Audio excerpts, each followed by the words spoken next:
Good afternoon, everyone. I'd like to welcome everyone to the Zebulon Board of Commissioners meeting, May 6, 2024. Call this meeting to order.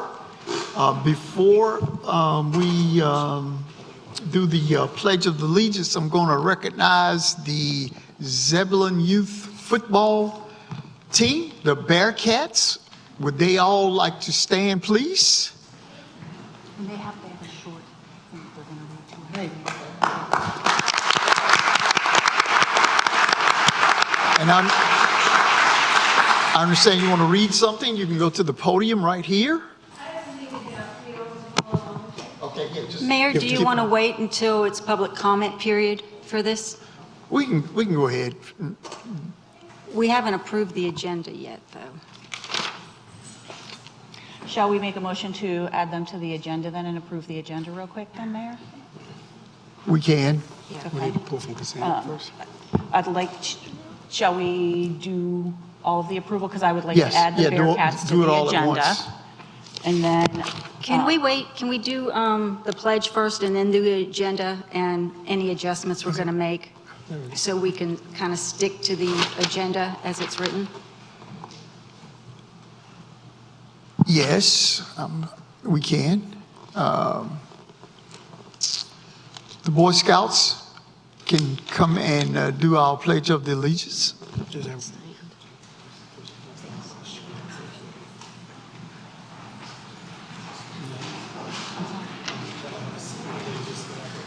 Please stand for the presentation of the colors. Please welcome Lawrence Jr., who will serve as the Color Guard Commander.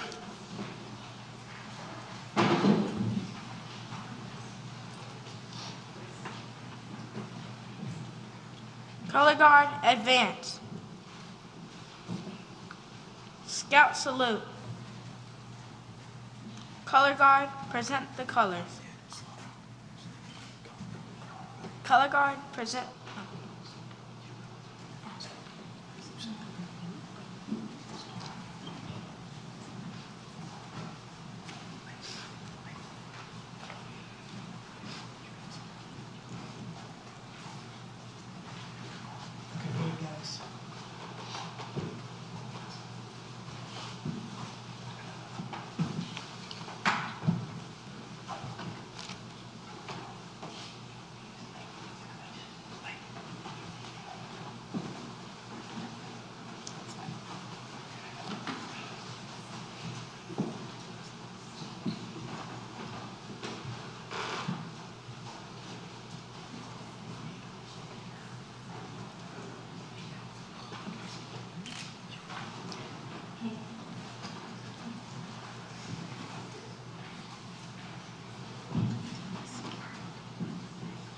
Color Guard, present the colors.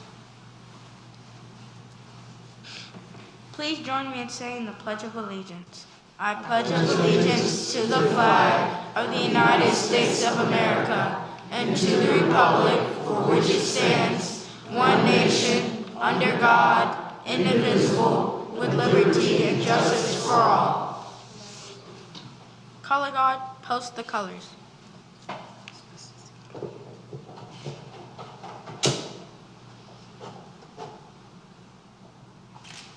Ready? 2. Color Guard, return to your post.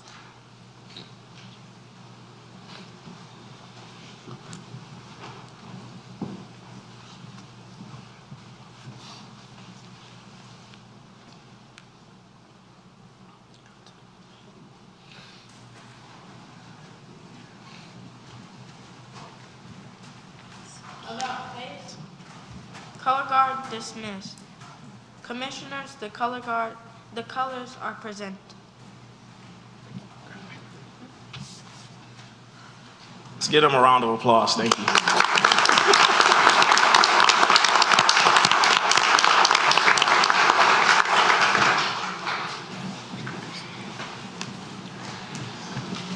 God, this thing is packed.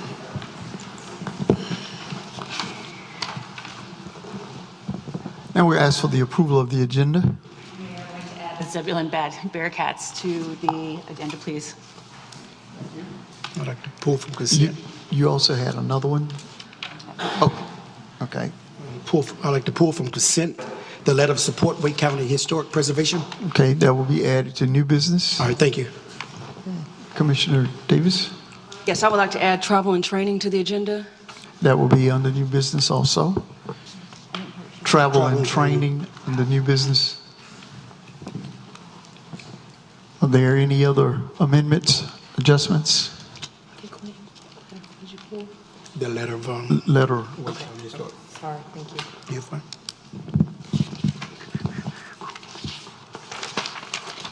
is there a motion to adopt the agenda? So moved. We have Second. a motion and a second. All in favor? Motion passes.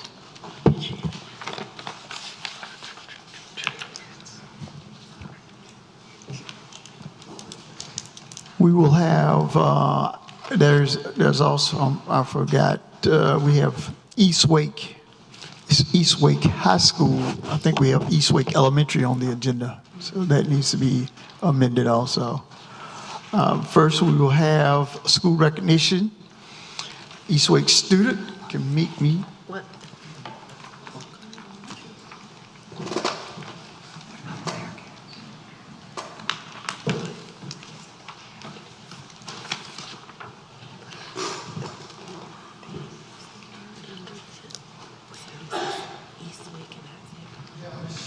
Brom.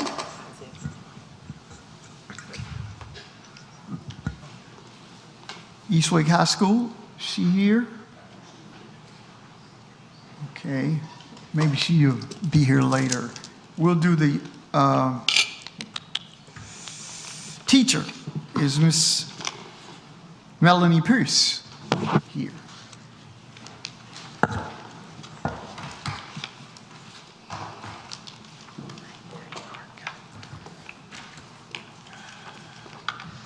Miss Melanie Pierce, we celebrate. She's a beacon of excellence in education, and she prepares to retire after 30 years.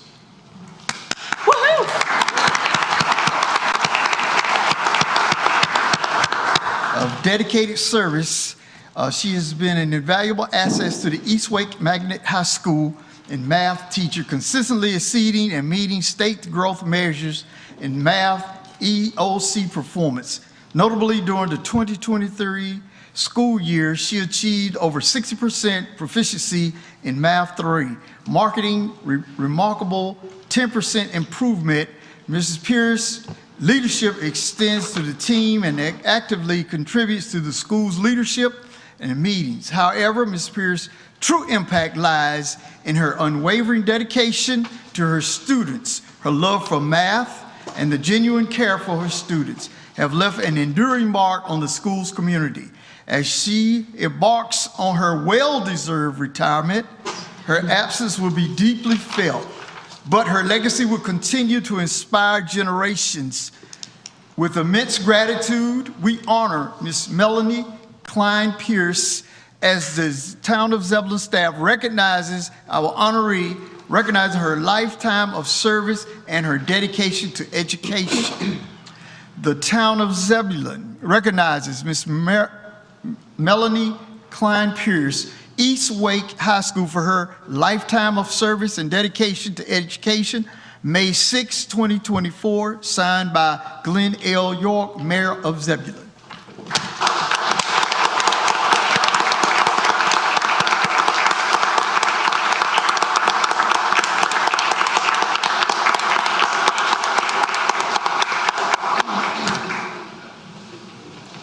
Congratulations, Miss Pierce.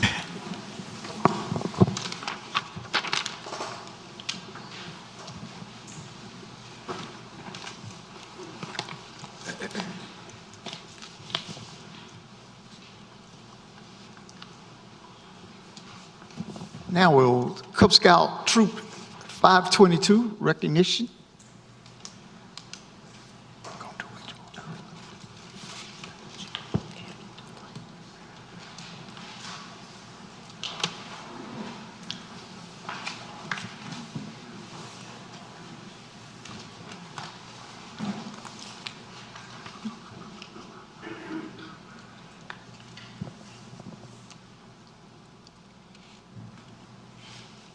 The Aerolite is the highest rank that can be earned by a Cub Scout.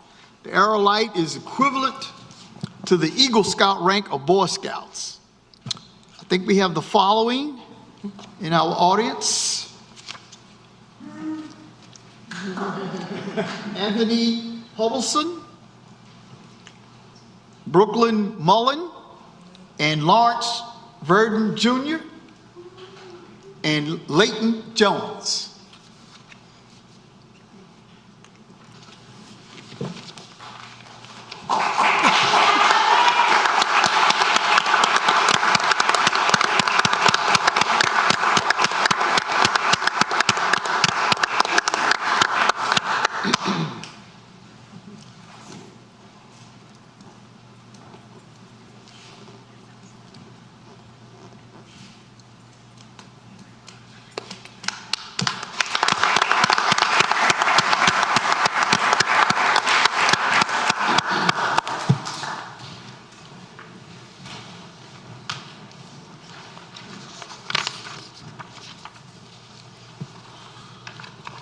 Okay, now for the Bearcats, our youth football team.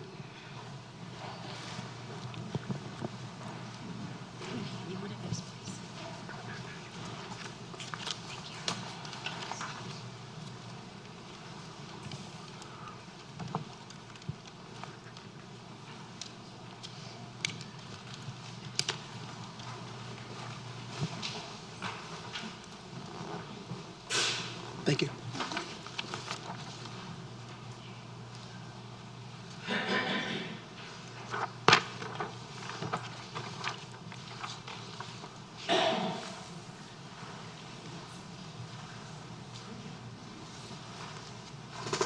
Thank you.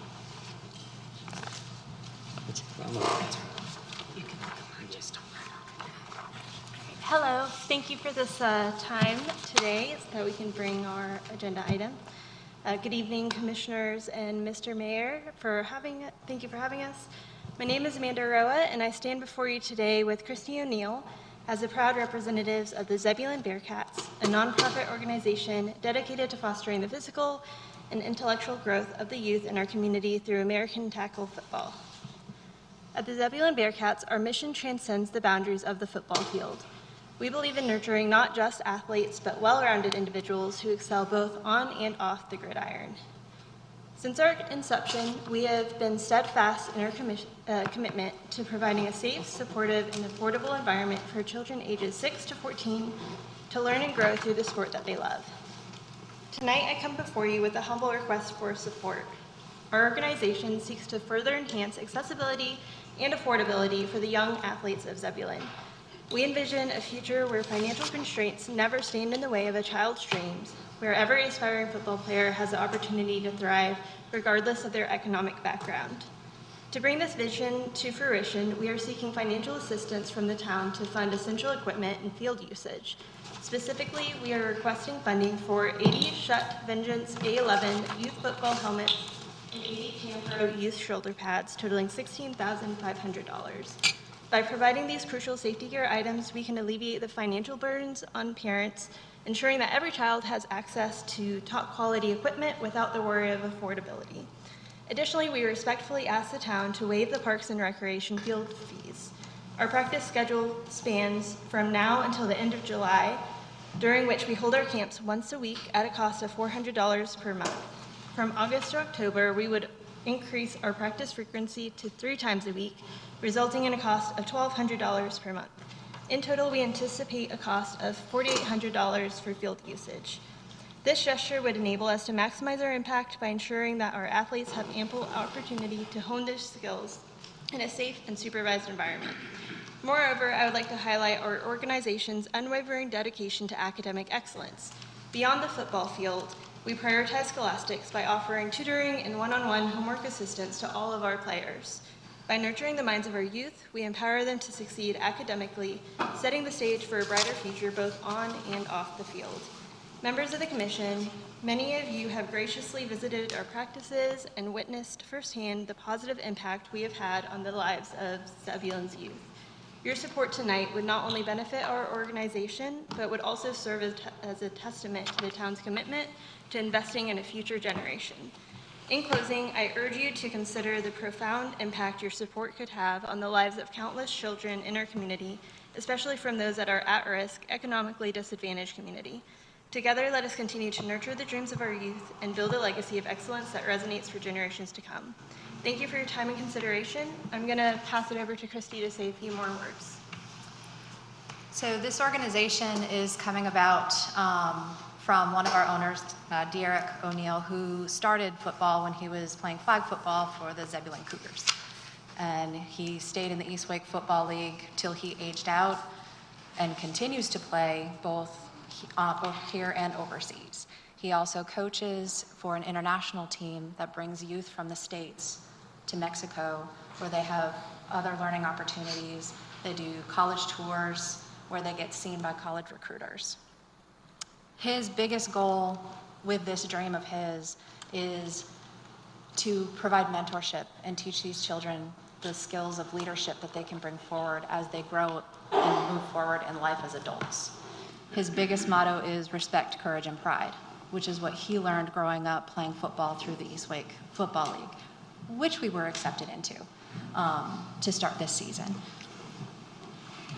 We have a parent here that has joined us, has coached his boys for 2 years. So if you wouldn't mind.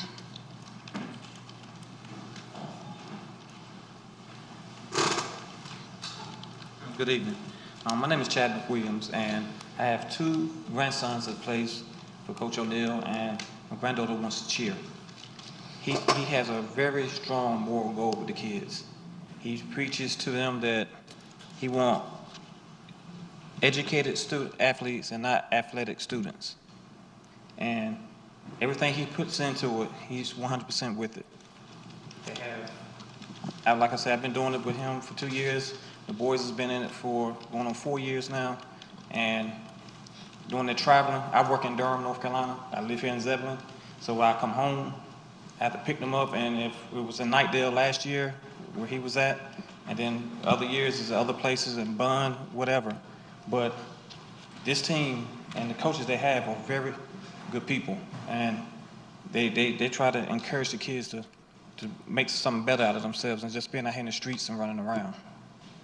That's about all I wanted to say about them, but thank you. All right, I'll open up the floor to questions. How many athletes do you have right now signed up for your league or for your whatever it is? I believe as of last evening, we had 57. 57. And we just opened registrations for the season May 1st. Wow. Okay. Thank you. And so your season is going to run through when? So the first game is usually about the end of August. The last in-season game is the end of October, and then you have playoffs and Super Bowl. So typically end of October, beginning of November.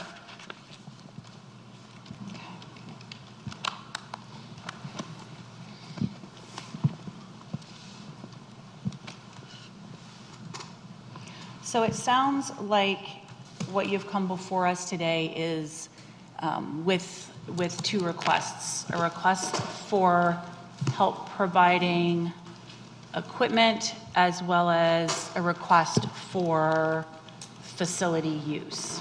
Correct. Now, our nonprofit policy, we don't normally contribute money for capital purchases. Would this, Mr. Vernon, would the purchase of like helmets and equipment for the youth be considered a capital purchase? Anything that has longevity, that can last for a period of more than 1 year, would be considered a capital expense in standard accounting terms, yes. Okay. I'd like to make a motion unless anyone else has any questions. I do. Yeah. Not just a question. How long have you all been here in Zebulon operating? This is our first season, This is your first season? Oh, our inaugural season. Oh, We had okay. 57 registrants in 5 days. that's amazing. Thank you. We're very excited to have you guys.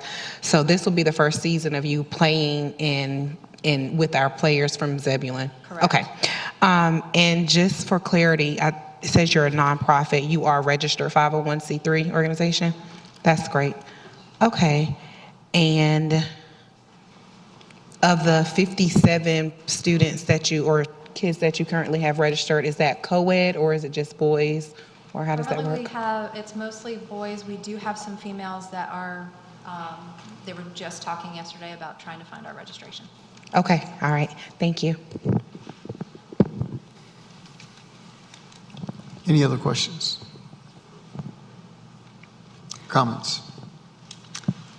I'd like to entertain a motion to instruct staff to assist the Bearcats with a facility use waiver for the fees that would be associated for just the use of our fields, since that's not going to require like police officers and a whole bunch of other associated fees, just so that they can get some assistance filling out that form, and then maybe we could have that come before us at a work session. That's my motion. I was taking that motion. So that's a total, Go ahead, you have a a comment? total of the 4,800 we're talking about? $4,800 for the facility use fees, yes, Correct. for us to discuss at a work session. We have a motion. Do you have a date on the work session, or just? We have one on Thursday, right? We need to check with staff and see. What's the next work session? So Mayor, my recommendation is your second work session, which is not Thursday, but it's the following Wednesday. You're going to be talking about your strategic plan grants. This might be a good opportune time to bring that up, and staff can come back with an analysis of the Bearcats request. Okay, so What date is then that? for the Wednesday the 15th work session, if we could, in the interim, have staff help the Bearcats get their application and answer any questions and maybe walk them through the process so that we could have a discussion on the 15th. We've been working with Nick Rummage with Parks and Rec. Excellent, so you've already had a little bit of that. Perfect. If we could get all of that information then before us, that would be fantastic. So you have a motion on the floor for the 15th. Yes. Is there a second? Second. We have a second. Discussion. Commissioner Davis. Commissioner Clark. This is for assistance by helping them do different things, helping them get the application. Right, so that they could come before us with a facility use request. A favor. Commissioner Harris. Favor. Commissioner Miles. Favor. Commissioner Baxter. Favor. Motion passes. Thank you. Thank you very much. Thank you so very much.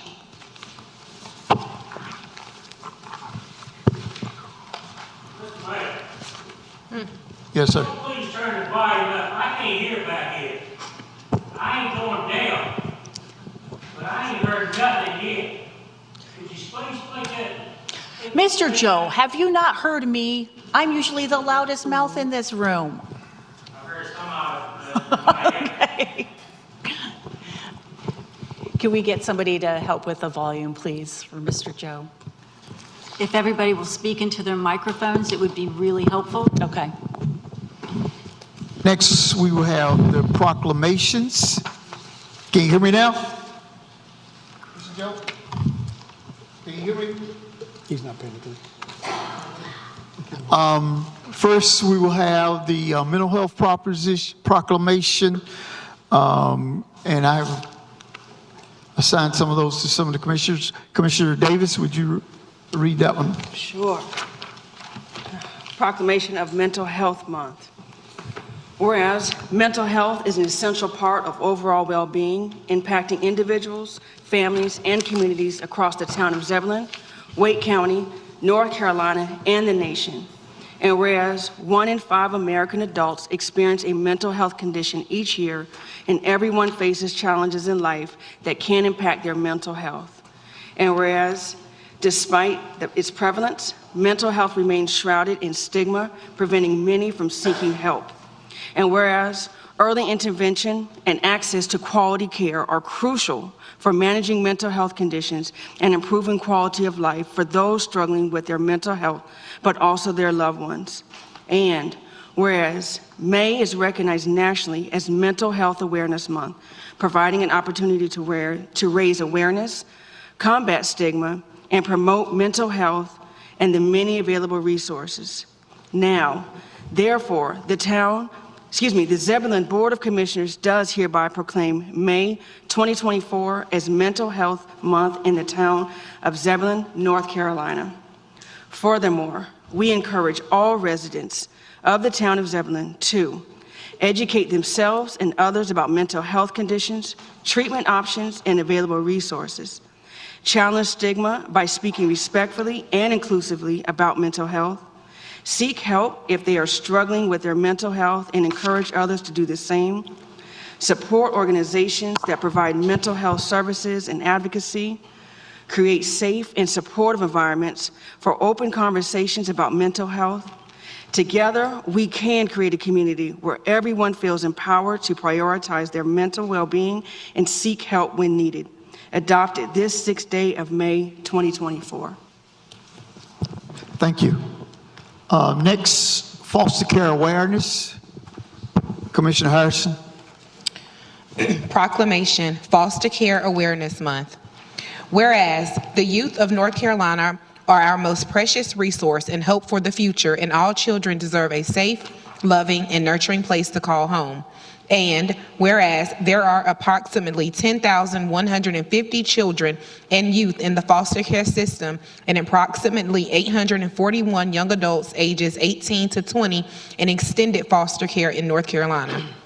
And whereas the purpose of foster care is to provide temporary, safe, secure, and stable homes through the compassion and nurturing of a foster family or kinship family. And whereas foster families and kinship families open their homes and hearts to children whose families are in crisis and play a vital role in helping children and families heal and reunify while launching children into successful adulthood. And whereas we encourage the citizens of Zebulon and North Carolina to think about how they can help meet the needs for foster care, for more foster care, kinship, and adoptive families. And whereas there are numerous individuals, communities, and public-private organizations working to increase public awareness of the needs of children both in foster care and existing foster care, and of the enduring and valuable contributions made by foster care and kinship families. And whereas Foster Care Month is an opportunity to recognize the foster parents, kinship families, child welfare professionals, and advocates working to ensure children's safety and well-being, and to spread awareness on behalf of the thousands of children in foster care in North Carolina. And whereas the town of Zebulon encourages residents to volunteer their time, energy, and talents on behalf of children in foster care and their biological families, kinship caregivers, and foster parents during this month and throughout the year. Now, therefore, the Zebulon Board of Commissioners does hereby proclaim May 2024 as Foster Care Month in the town of Zebulon, adopted this 6th day of May 2024. Glenn L. York, Mayor. Thank you. Next, Municipal Clerks Week. Commissioner Clark. Proclamation of Municipal Clerks Week, May 5th through 11th, 2024. Whereas the office of municipal clerk is time-honored and a vital part of local government, exists throughout the world, and whereas the office of municipal clerk is the oldest amongst public service, and whereas the office of the municipal clerk provides the professional link between the citizens, the local governing body, and agencies of government at other levels, and whereas the municipal clerk have pledged to be ever mindful of their neutrality and impartiality, rendering equal service to all. Whereas the municipal clerk serves as the information center on functions of local government and community. Whereas municipal clerks continually strive to improve the administration of the affairs of the office of the municipal clerk through participation in education programs, seminars, workshops, and the annual meetings of their state, province, county, and international professional organization. Whereas it is most appropriate that we recognize the accomplishments of the office of the municipal clerk. Now therefore, we, the Board of Commissioners of the town of Zebulon, do recognize the week of May 5th through 11th, 2024 as the 55th Annual Municipal Clerks Week, and further extend appreciation to our municipal clerk and to all municipal clerks for the vital service they perform and their exemplary dedication to the communities they represent. Adopted this 6th day of May 2024, Glenn L. York, Mayor. Thank you. Next, Police Appreciation Week, Commissioner Miles. I'll be playing the role of Commissioner Miles in this production. Proclamation, National Police Appreciation Week, May 11th through May 17th, 2024. Whereas in 1963, the Congress and President of the United States of America has designated May 15th as Peace Officers Memorial Day and the week in which May 15th falls as National Police Week. And whereas there are approximately 900,000 law enforcement officers serving across the United States, including the dedicated members of the Town of Zebulon Police Department. And whereas the members of the Zebulon Police Department play an essential role in safeguarding the rights and freedoms of our community, and whereas it is important that all citizens know and understand the duties, responsibilities, and sacrifices of their law enforcement agencies, and that officers of the Town of Zebulon recognize their duty to serve the people by safeguarding life and property, by protecting them against violence and disorder, and by protecting the innocent against deception and the weak against oppression. And whereas the men and women of law enforcement of the Town of Zebulon unceasingly provide a vital public service by their faithful and loyal devotion to their responsibilities, have rendered a dedicated service to this community, and in so doing have established themselves as an enviable and enduring reputation for preserving the rights and security of all citizens.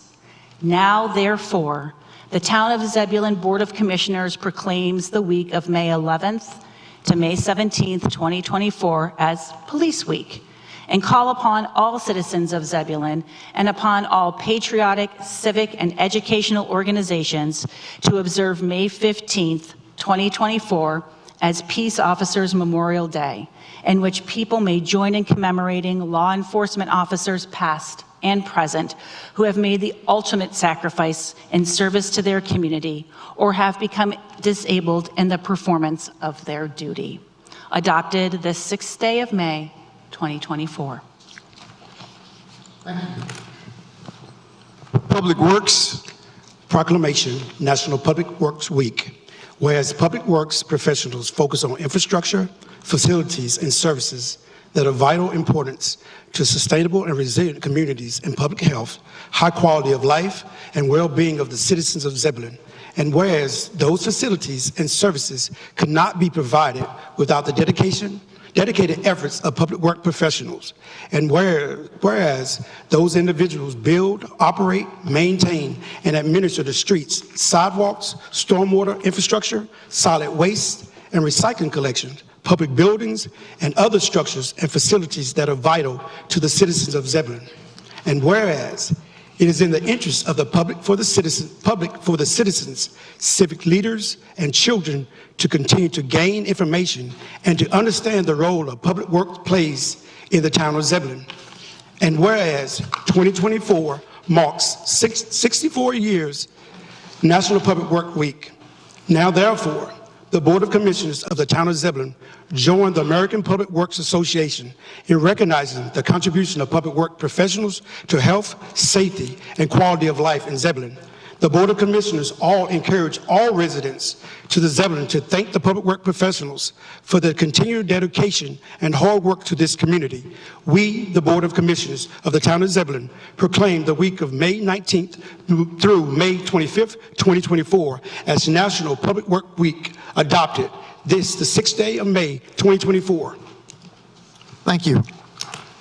International Firefighters Day, proclamation May 4th, 2024, whereas International Firefighters Day is observed each year on May 4th to honor and remember past firefighters who have lost their lives for serving their communities, to express gratitude to those that have served in the line of work, and to show support and appreciation for those who have presently served, and whereas regardless of the language of a firefighter speaks or the country of which he or she works and resides, all firefighters fight against the same enemy, fire. And whereas firefighters allow a long line of tradition and honor that inspires them to help colleagues, neighbors, and strangers alike. Whereas the demand of firefighters and accomplished by the personal and physical tolls that all firefighters knowingly accept while risking their lives to protect the lives of others. Now, therefore, be it resolved that by the virtue of the authority vested in me, Mayor of the town of Zebulon, North Carolina, on behalf of the Zebulon Board of Commissioners, I do hereby proclaim Saturday, May 4th, 2024, as International Firefighters Day throughout the town of Zebulon, and encourage all citizens to show support and appreciation to our town, country, and state of firefighters who protect our lives and property so diligently throughout the year, and by remembering past firefighters who dedicated their lives to preserve our safety. In witness whereof I have hereunto set by my hand to cause the seal of the town of Zebulon to affix on this day, the 30th day of April 2024, Mayor Glenn L. York. Thank you for all those who helped read those proclamations.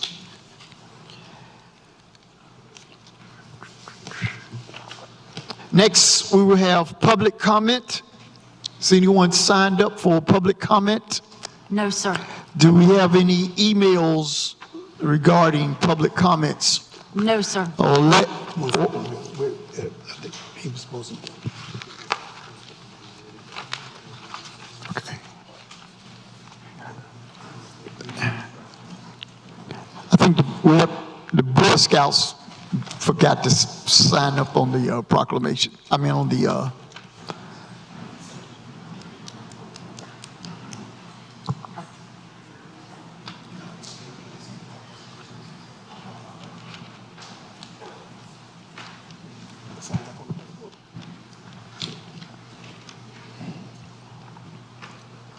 Sarah.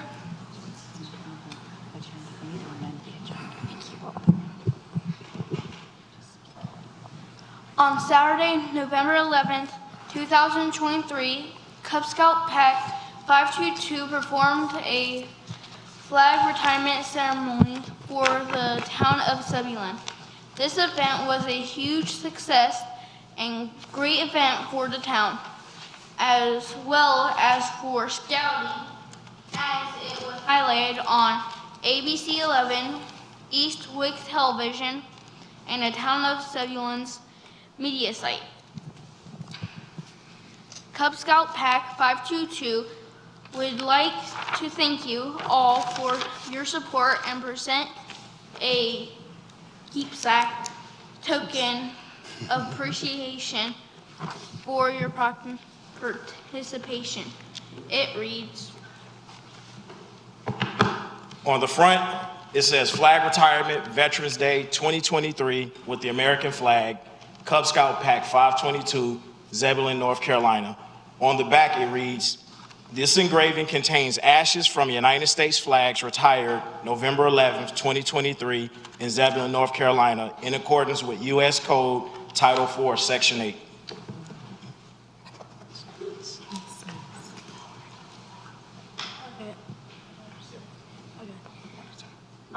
Mayor Glenn York.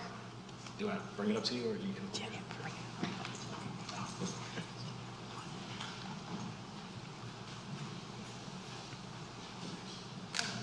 Mayor Pro Tem Jessica Harris.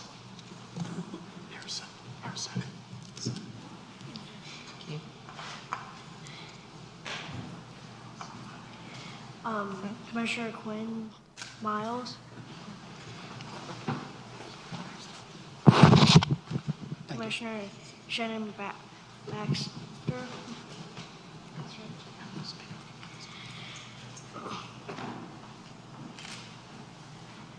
Commissioner Amber Davis.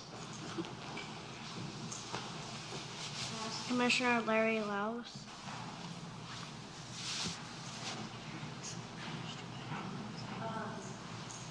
Media Manager Caleb Harriman.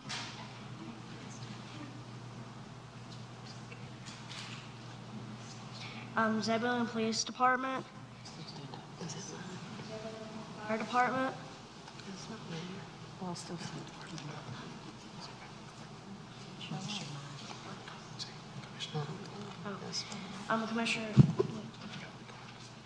Commissioner Beverly Clark.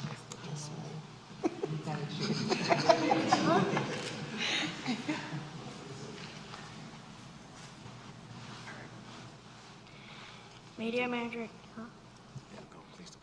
Okay. Zebulon Police Department.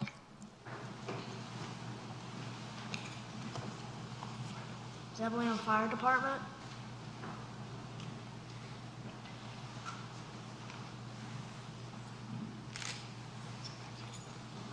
Thank you. Thank you. Thank you.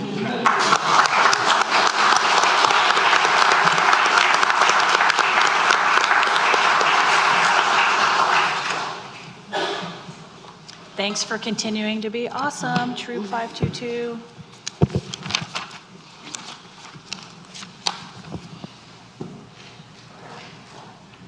No other public comment. We need a motion for the consent agenda. I make a motion to approve the consent agenda as amended. We have a motion. Is Second. there a second? Second. Discussion? All in favor? Motion passes. Next, old business. Planning, Zebulon South Plan Development.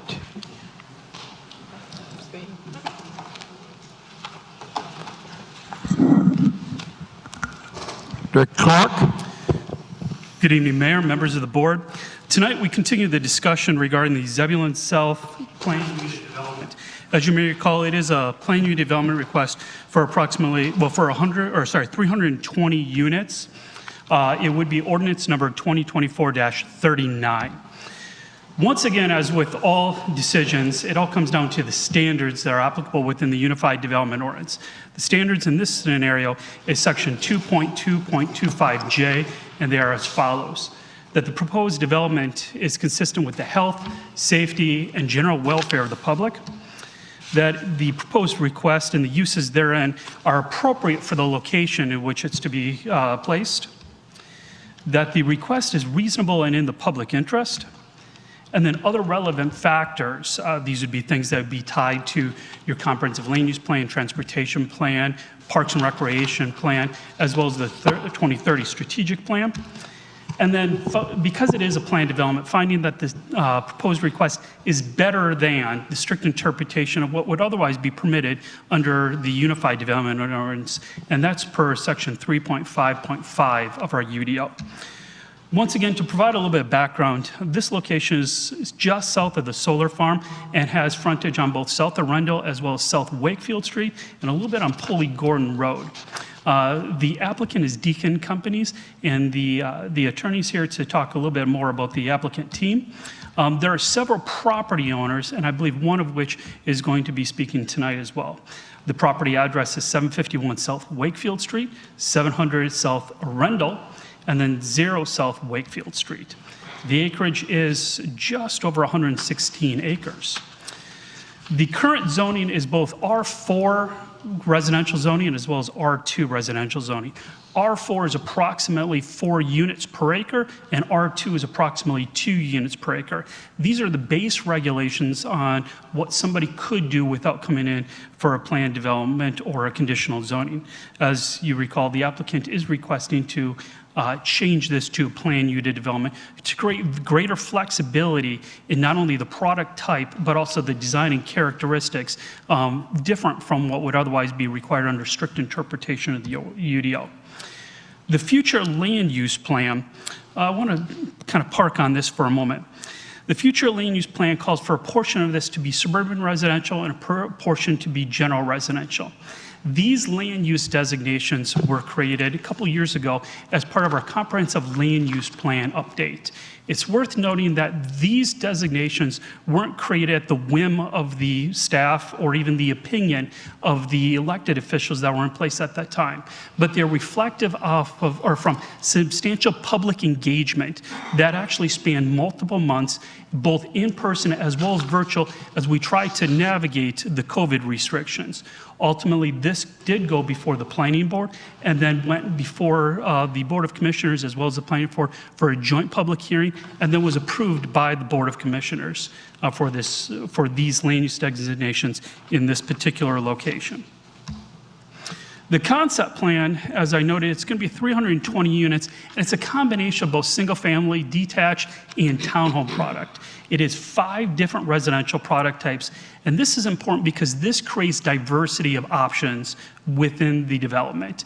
You have the opportunity for multiple generations to live within the same neighborhood. You also have a wider range of economic places in society to be able to reside. Everything from empty nesters to recent college graduates to families with multiple kids, all having the ability to reside and create that sense of community within a particular location. Now, there's been a lot of discussion about what all is going to be included, but to summarize, being that we've gone through this multiple times, the developer did go through and do a TIA, or traffic impact analysis, and is meeting or exceeding all of the requirements of the town's transportation plan. Much like the future land use plan, this was adopted based on substantial public engagement, was crafted by an actual transportation engineer, and was eventually recommended for approval by the Planning Board and approved by the Board of Commissioners that were in time. There's been a lot of discussion whether or not the amount of improvements are adequate for this development. The transportation engineers, not only for the town, but also for the applicant, indicate that they are. And in terms of asking for more than would be permit, or more than would be recommended per those, I do want to also use caution per section 160D-703B explicitly restricts that any improvements that are requested, 1, must be agreed upon, and 2, must be reasonable, in reasonable proximity of where the development is, and that those effects must be able to be tied back to the proposed development. The utility allocation policy, they're exceeding it. We only require 60 points to move forward with it, and they're able to obtain 68 through a combination of recreational resources, everything from on-street parking, native planting of species trees, or tree species, to recreation amenities such as what you have on the screen. The uses are going to be restricted to residential and accessory uses, with the exception of the land that's going to be dedicated for future possible fire station, as well as the transportation improvements in front of the fire station. I'll talk a little bit in a moment. And then the deviations that they're asking for are fairly consistent with what you see not only in other communities within, or other neighborhoods within Zebulon, but other communities within Wake County. Specifically, they're requesting a 50-foot wide front-loaded product, which I believe that is consistent with several neighborhoods here in Zebulon, as well as reducing the lot size. In return, they're providing substantial enhancements, including architectural standards. As I noted last month, unless a product comes in for either conditional zoning or planned development, or they otherwise meet one of the other density bonus options, the town has no legal authority to regulate architectural design unless it falls under one of those options. The applicants actually provided a substantial and very robust list of architectural conditions, ranging everything from multi-story details to ornamental details on garages. They've gone forward with a bike and pedestrian plan, which includes the high visibility crosswalk, and this is a combination of both public and private greenways, as well as land dedication, which we've talked about pretty extensively in terms of the possibility of a fire station. It's been acknowledged that, yes, not only can a fire station go here, but it's also a perfect location based on a third-party analysis of where we need fire station number 3 to be. On top of that, the applicant has agreed that they're going to construct all the road improvements that would otherwise be required under our transportation plan along that north or that south Arundel frontage, as well as several others which are included in the packet that were sent out. We've talked a little bit about what are the other options. As I previously indicated, somebody could build a development here by right, be able to fit 140 units, all on well and septic without having to be annexed into the town. You would have comparable traffic patterns, there'd be no amenities, and no affordability. Also, let's talk about what would be lost if this doesn't get developed. Loss of a fire station land, that's upwards of $500,000, not including the right-of-way improvements. It would not be in corporate limits, so there would be no tax revenue coming in each year. On top of that, you would lose over $1 million worth of impact fees that would be generated by this development otherwise. And with that, I'm going to turn it over to the developer's attorney to talk a little bit more about some of the changes that have occurred since the last time we were here.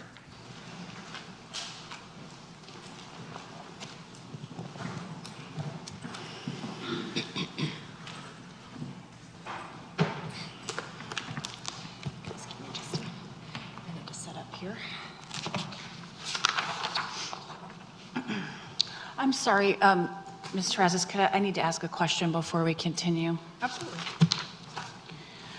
So how many deviations in Zebulon have there been to the 50-foot lot width since the advent of the UDO? I don't have that number in front of me, but I know of at least one. There's been 2 planned developments approved since we created that development option.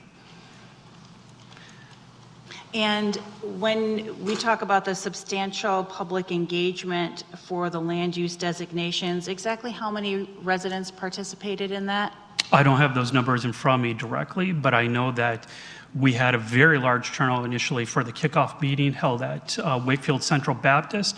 There was 3 other smaller engagements, a week-long focus group meetings that were staggered in the public alley, as well as a wide range of public engagement opportunities using social media, including everything from visual preference survey to a questionnaire. Could you please get those numbers to us? Thank you. Sure. I'm sorry, thank you so much. Yeah, no problem. Good evening, Mayor York, Mayor Pro Tem Harrison, and Commissioners. I'm Ashley Honeycutt-Terrazas with Parker Poe, 301 Fable Street in Raleigh.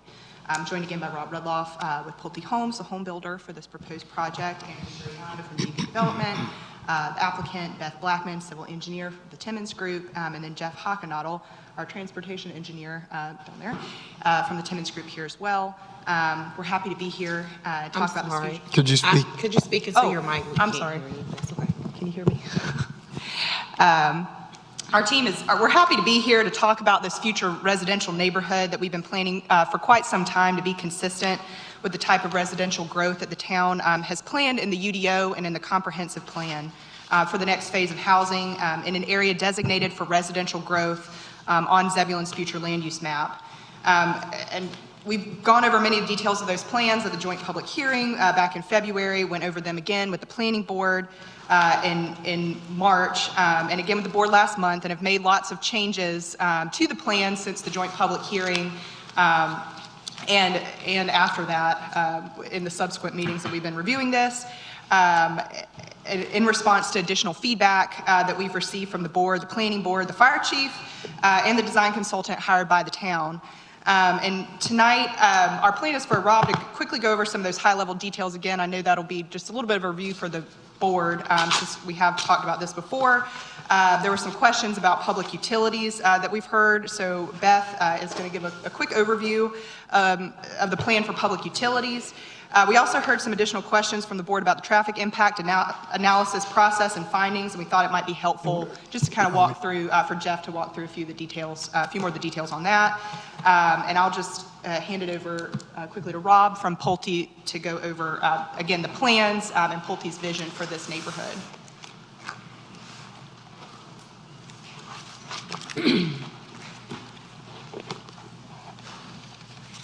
Good evening, Mayor York, Mayor Pro Tem Harrison, and Commissioners.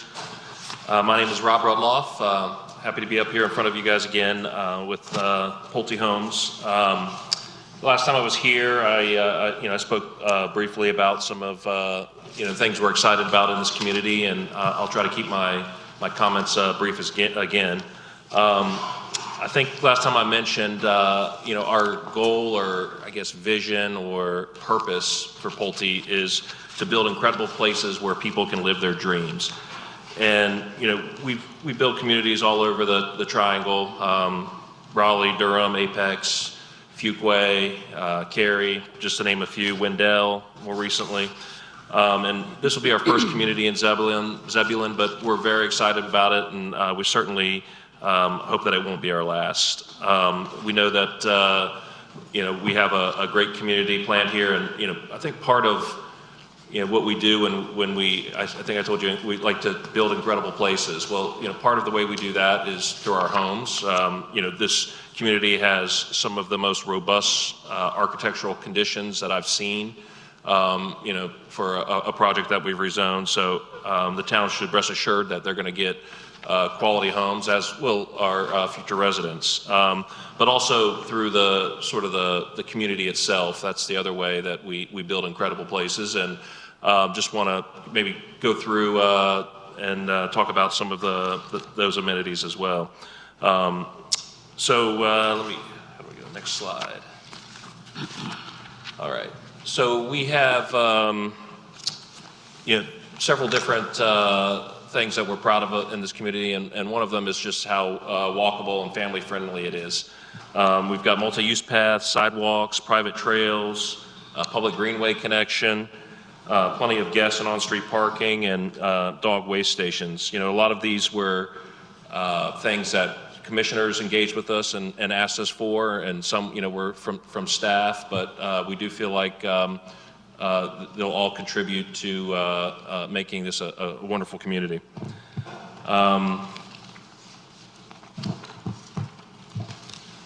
Another thing I wanted to point out, go through, was the community gathering areas. We have 6 sort of prominent main gathering areas within the community. The main being a pool and clubhouse, which we doubled our committed minimum size based on some feedback we received.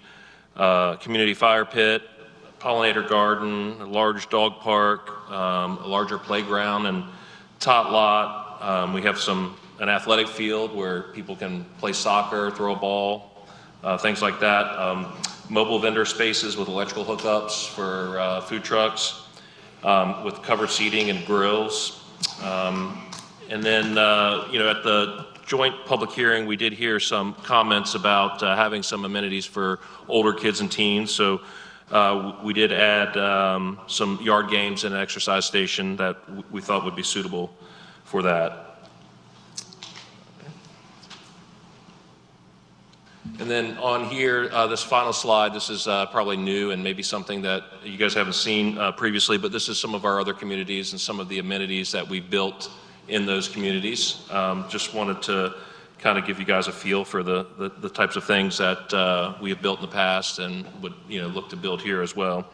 And then the final thing I wanted to address as well is we heard some feedback on the HOA and some concerns about renters, and even though the vast majority of our residents historically in our communities have been owner occupied, we did agree to add a 20% rental cap as well. So I think that pretty much covers everything. Again, we're super excited about being here in Zebulon, and look forward to developing a great community for y'all.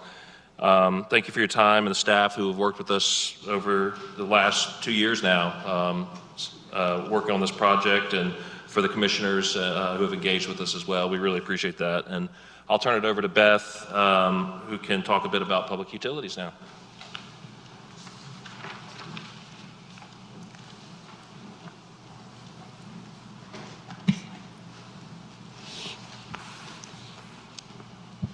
Good evening. I am Beth Blackman with Timmons Group. I wanted to touch on public utilities just a little bit. So public water and sewer are available in 96 closer to town. And so we're extending the public water down and across our frontage on Arundel and then throughout the neighborhood. And then we're also required to extend it along our frontage and any other existing roads. So on South Wakefield Street, we will also be extending the water along our frontage in that area. So public sewer is available in a similar area on Arundel. We are proposing a pump station with a force main back to that. And then all options, would be explored as we work through the construction drawings. These will be fully designed out to meet Raleigh water and town requirements.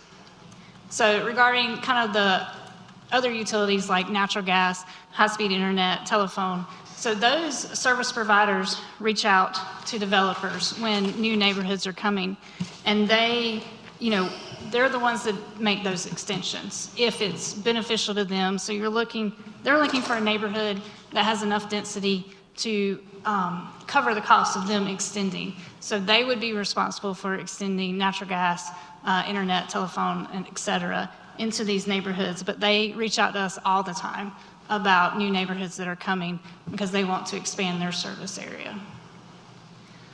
But I'm available if you have any questions. Thank you. Any questions? Commissioner Baxter? So there's no word or plan for natural gas or high-speed internet at this time? You haven't heard from those companies as of yet? Natural gas has not reached out. We have had internet and cable providers that have reached out, but they want your project to be in CDs, in construction drawings, before they really start working up plans. So I'm sure they're interested, but they won't finalize it until we're further along in the process.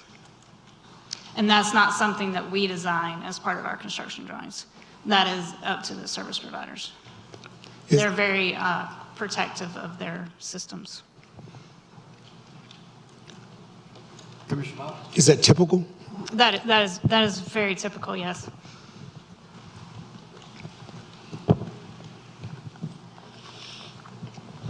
Any other questions? Comments? Thank you.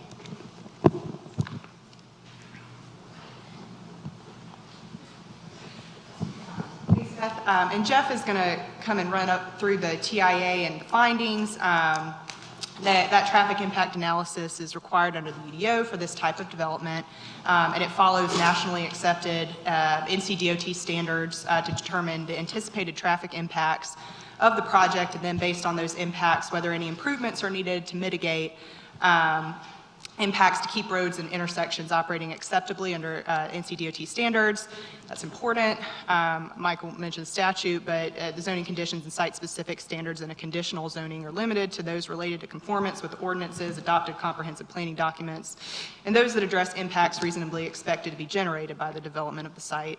So we studied the traffic impact of this neighborhood. We've committed to mitigation measures recommended to offset the impact, and those have been reviewed by NCDOT in your town transportation reviewer who reviews this on behalf of the town, and to offset the impact. And we've also listened to additional concerns raised about vehicular and pedestrian safety of a couple of areas on or near the site. We've committed to working with the town and NCDOT to improve safety in those areas.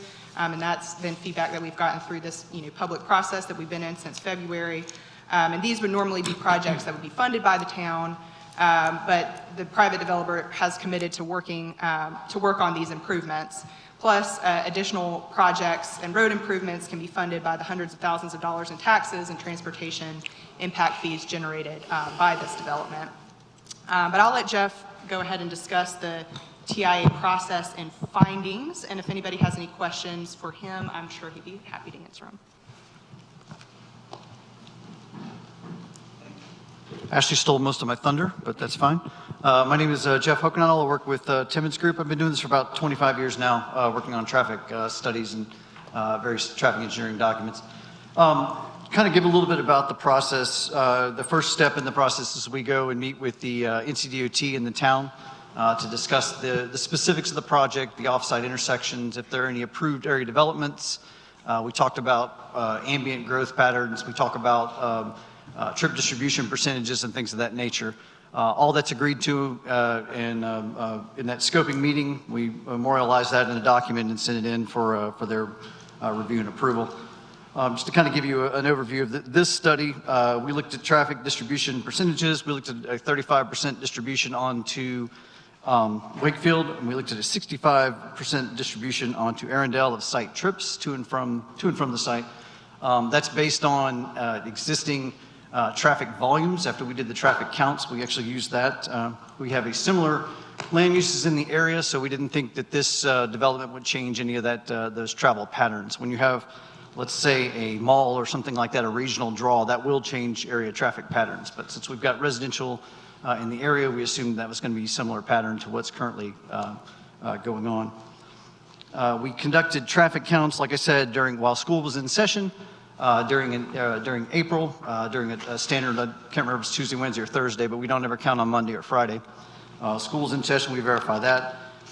We looked at a 3% ambient growth rate, so we took our existing traffic volumes, we multiplied exponentially by 3% to make sure that we looked at a future no build, that's the without site. Then we generate the trips for the development. We looked at actually generated trips for approximately 350 residential units, where we're actually, I believe the site's actually going to be 322 now. So we actually looked at a little bit more conservative number. We had those sites, we had those trips onto the existing traffic volumes that have been grown, and we make a comparison between the background of the no build and the build. The trips were generated based on the ITE trip generation manual. That's a federal manual that's been accepted by NCDOT and by the town. The Land Use Code 210, which is the land use code used for single-family homes, is based on a study of about 200 different nationwide residential developments. The Land Use Code 220 is the land use code used for the multifamily or the town-owned portion. That's based on about 50 studies that are conducted. So you've got a fairly high study rate that generated these equations and rates. We submit the traffic study after it's completed to the NCDOT and to the town, where it's reviewed, and they look at our recommendations and they add additional recommendations that they feel necessary. The driveway on Wakefield, we recommended a 50-foot southbound left turn lane. So the traffic that is heading into the site can be pulled out of the stopping and slowing traffic heading into the site can be pulled out of the through vehicle stream. And then we looked at, we recommended 50-foot southbound right turn lanes off Arundel into the site. DOT came back and also added 100-foot northbound left turn lanes at both site driveway accesses off Arundel. So we have at both locations a 100-foot northbound left turn lane and a 50-foot southbound right turn lane at both locations. Are those the green circles? Yes, the site driveways are the green circles, yes. Okay. This TIA was conducted prior to the Chamblee Lake Plan development, so we thought it would be a good idea. So typically the the TIAs come in order if Chamblee Lake at the time was not approved, so therefore that we didn't necessarily need to include that as part of our approved area development. So that wasn't included originally as our background traffic. We thought it'd be a good idea to come back and add that because, like I said, just because it's a decent sized development. So we did add that traffic onto it, and we looked at the comparison, no build to build, including the Chamblee Lake development traffic projected. And we made no additional recommendations or made no changes to our recommendations. So basically, what does all this, let me get this flipped over, sorry.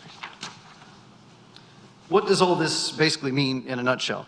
Obviously, like any development, it will generate traffic. There's no getting around that. It's going to generate traffic. It should be noted that I believe they said it could be 140 residential units could be developed by right. Our development is projected to generate approximately 3,100 ADT. If you look at 140 lots, that's approximately 1,400 ADT. So again, it's about we're looking about maybe that's about half the size of what we're planning. So by right, without us doing without any changes or any improvements being made, you're still going to have about half that amount of traffic that could be generated. So. Now, What was the number that with the? I'm sorry. Okay. Yeah. 30, did you say 38? We were generating approximately 3,100 ADT. It's actually 3,097 with 140 lots, residential, single-family residential lots. That's 1,375 vehicles a day. Okay. That's a by right calculation. So what does that mean for our site? If we're looking at the intersection of Wakefield and NC 97. That's going to add approximately 2.9 seconds per vehicle of delay during the AM peak hour and 7.3 additional seconds per vehicle of delay in the PM peak hour. At the intersection of Arundel and 97 in the morning, AM peak hour, 2.8 additional seconds per vehicle, and in the afternoon, 3.9 seconds per vehicle. For the unsignalized intersection, we're adding less than 2 seconds of additional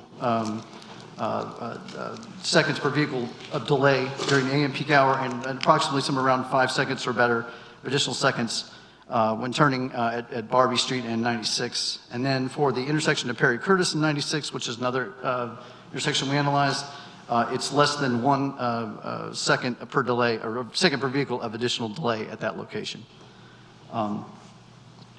To kind of put it in a little bit more, I guess, layman's terms, obviously, there will be additional traffic added at the signalized intersections along 97. However, you should still be able to make it through in one light cycle. It shouldn't have multi-light cycle delays. Now, can I promise it happens every time? No, it cannot, but no one can. So, like I said, just as on a general rule, on average, that you should be able to make it through in one light cycle. And that the intersections have sufficient capacity to handle based on after all said and done for the build scenario, the intersections do have sufficient capacity for the new drivers based on the Zebulon South development. And I guess I will open for any questions you might have. Any questions, comments? Commissioner Baxter? So will you please go over what the recommended mitigation was for the different intersections in regards to the TIA? Sure. We made recommendations that, the 3 site driveways. So on site access, what I called site access 3, which is Wakefield on the western side, we recommended a 50-foot southbound left turn lane. So we are here. 1 and 2 are over here. Terrible circle. Anyway. So we recommended 50-foot of additional storage, right, or 50-foot southbound left turn lane here. That's 50 feet of full width storage, plus an appropriate taper, which usually includes another 50 feet of storage, plus a taper to get it back down to 2 lanes. So there actually will be enough room for approximately 4 vehicles in that location to stack on Wakefield Street before it spills back out into Wakefield. And then northbound turn lanes here, these two locations here. you have 100 feet of stacking, full width stacking plus taper. And again, that's typically 100 foot plus 50 foot of full width plus the taper as it goes back down into 2 lanes. So again, you're probably looking at, so it's assuming 25 feet per vehicle. You'll have 6 vehicles worth of stacking at each location for northbound lefts. And then in the southbound, we recommended 50 foot right turn lanes on Arundel, which again is 50 foot would be 2 vehicles plus another 50 foot for the taper, and then you have it narrow back. So it's at least 4 vehicles worth of stacking for southbound. That typically what that does is just allow the vehicles to pull over to the side, slow down, turn in, and not disrupt or minimal disruption to NC 96 or Wakefield Street. That's a median stacking for the northbound lane? It will be in the middle lane. It'll be like a turn lane in the middle, yes. Okay, Yeah. all right. And help me understand why it's a median turn lane going north of 100 feet, but yet it's only 50 feet going south, where I would imagine most of the traffic would be coming from. Sure, because for the southbound turning right, you don't have to really find a gap in traffic. For the northbound going left, you have to find a gap in the southbound traffic. So if I've got somebody coming through on NC 96 and I want to make to a northbound left, I have to wait until there's an appropriate gap. So they may take just a little bit longer hesitation so that they find that gap and then they turn successfully into the development.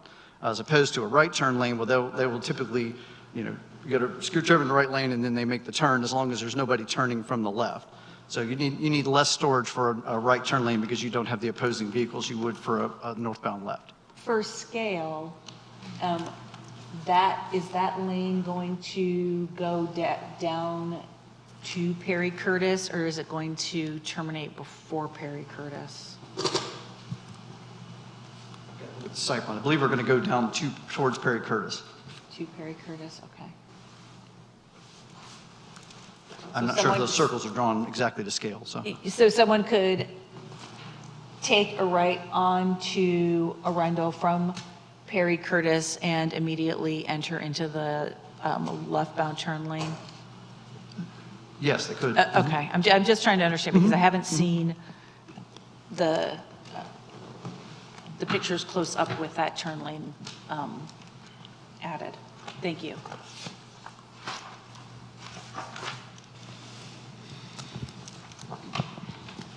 Any other questions?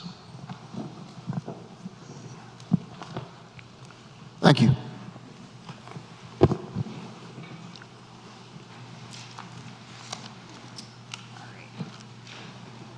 So thank you, Jeff. And before we wrap up, I just want to summarize some of the many concerns and feedback that we've responded to and adjusted our plans to accommodate over the past almost 2 years of working on this project with the town.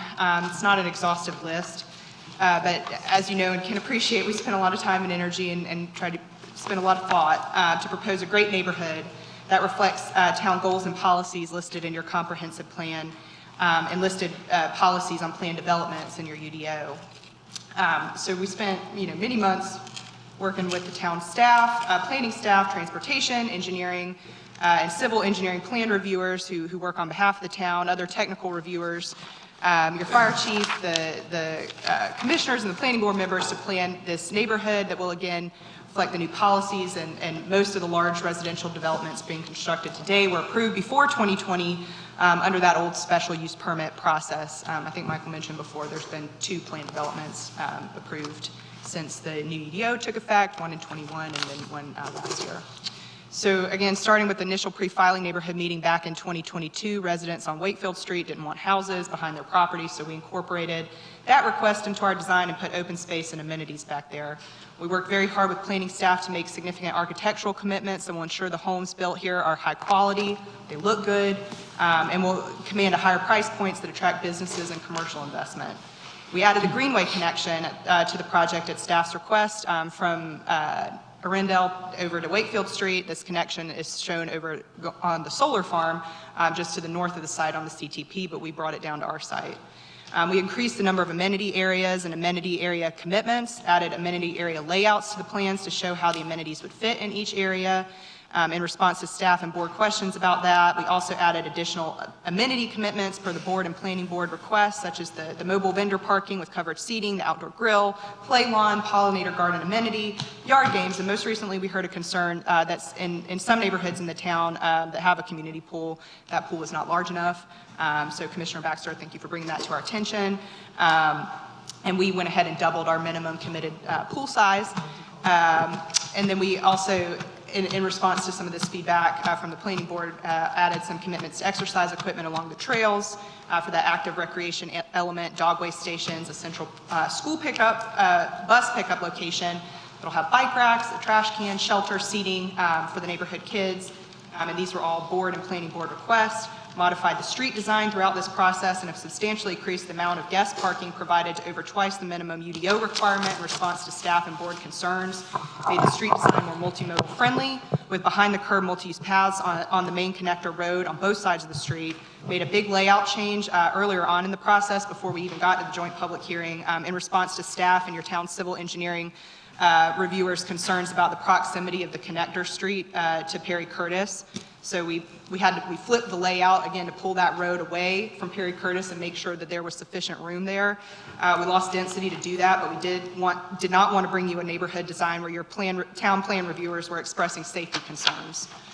We incorporated environmentally sensitive development features such as pollinators in the stormwater ponds, a pollinator garden amenity, native and adaptive species and landscape buffers, and constructing wetland to control stormwater, which is in your utility allocation policy, and I don't believe any other project, you can correct me if I'm wrong, has ever incorporated this green stormwater management technique.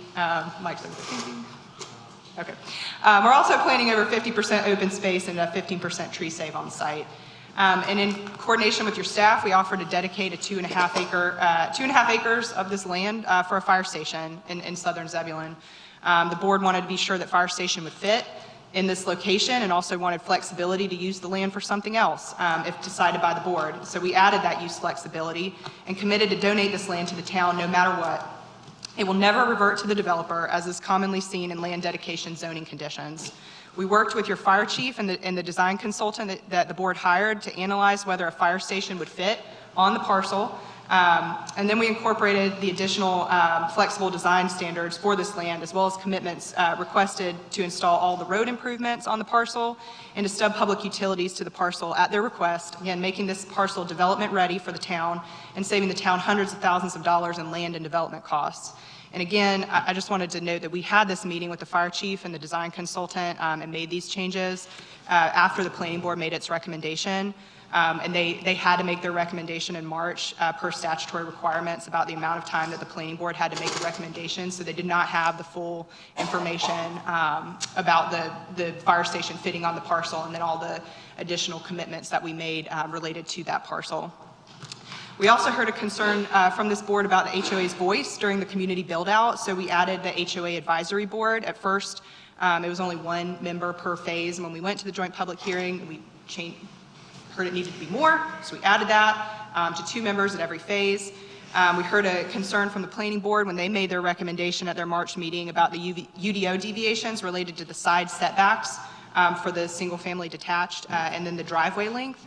We took a hard look at those deviations and we amended our plans to meet those standards. We heard a concern from the board about affordable housing, having homes that are income restricted for lower income families in the community. While Zebulon's updated comprehensive plan and UDO policies encourage residential development, frankly, it's more expensive to build and commands a higher price point, which tends to attract more commercial development where it's appropriate. There was also concern that as home prices have risen in Wake County and in the town, new residential development should not have only a mix of housing types for different price points, as we discussed earlier, and there's a lot of policies in the comprehensive plan about that, but some income restricted housing as well. So the joint public hearing, when we went to the joint public hearing back in February, we had a commitment to donate a home to a wounded veteran and his or her family through a nonprofit that Pulte partners with. But we did end up removing that commitment at the request of one of Pulte's board members, who is a veteran, who was here at the meeting last month. And we replaced it with a commitment to 3 affordable units to help 3 families instead of 1. And then we were asked to do a bit more there, so we offered last month 2 additional units for a total of 5 affordable units that would be offered with this project. And those affordable housing units will be built with the same features. They're going to have the same fixed costs as all the other homes, but they will have to be sold at a significant discount, giving instant equity to low-income families that own them. And they're an upfront cost to the project. The builder gets no tax breaks or gap financing assistance or subsidies to help cover this cost. But while not specifically addressed in any comprehensive plans, we heard this was an important issue for the board, and we've addressed it. And of course, not having available housing supply in the town to meet rising housing demand will only continue to raise the cost of all housing. And I think, some folks have already seen that happening. And finally, for both the planning board and the town board, we heard concerns about safety at several locations on or near the site. And so we worked with your town staff on zoning commitments to address these during the next phase of development. We heard about the serious existing safety concerns at the Pulley Gordon-Morphus Bridge intersection, which part of the site fronts that intersection. We heard about that from the planning board. I actually had a conversation about it when I first started working on this project with your town's engineering plan reviewer. The site has frontage at that intersection, and so we've committed to work with the town and NCDOT to improve it, make it safer. We also heard about the safety issues crossing South Arundel in front of the park, the community center, from Commissioner Baxter. And so we worked with staff on a condition to add some pedestrian safety improvements, such as a crosswalk or warning signage there to make that safer. And so this, again, is a summary of the ways that we've responded to feedback from the board, from the town staff, from the planning board over the past 2 years, and we're very proud of the work that we've put in to this plan development that we have before you tonight. And this is exactly the type of plan development I would say that your comprehensive plan and UDO call for. And I would go as far to say that the commitments that we've made go beyond the policy guidance and will make this a truly special neighborhood in the town, and will also help the town achieve goals that will benefit the entire community.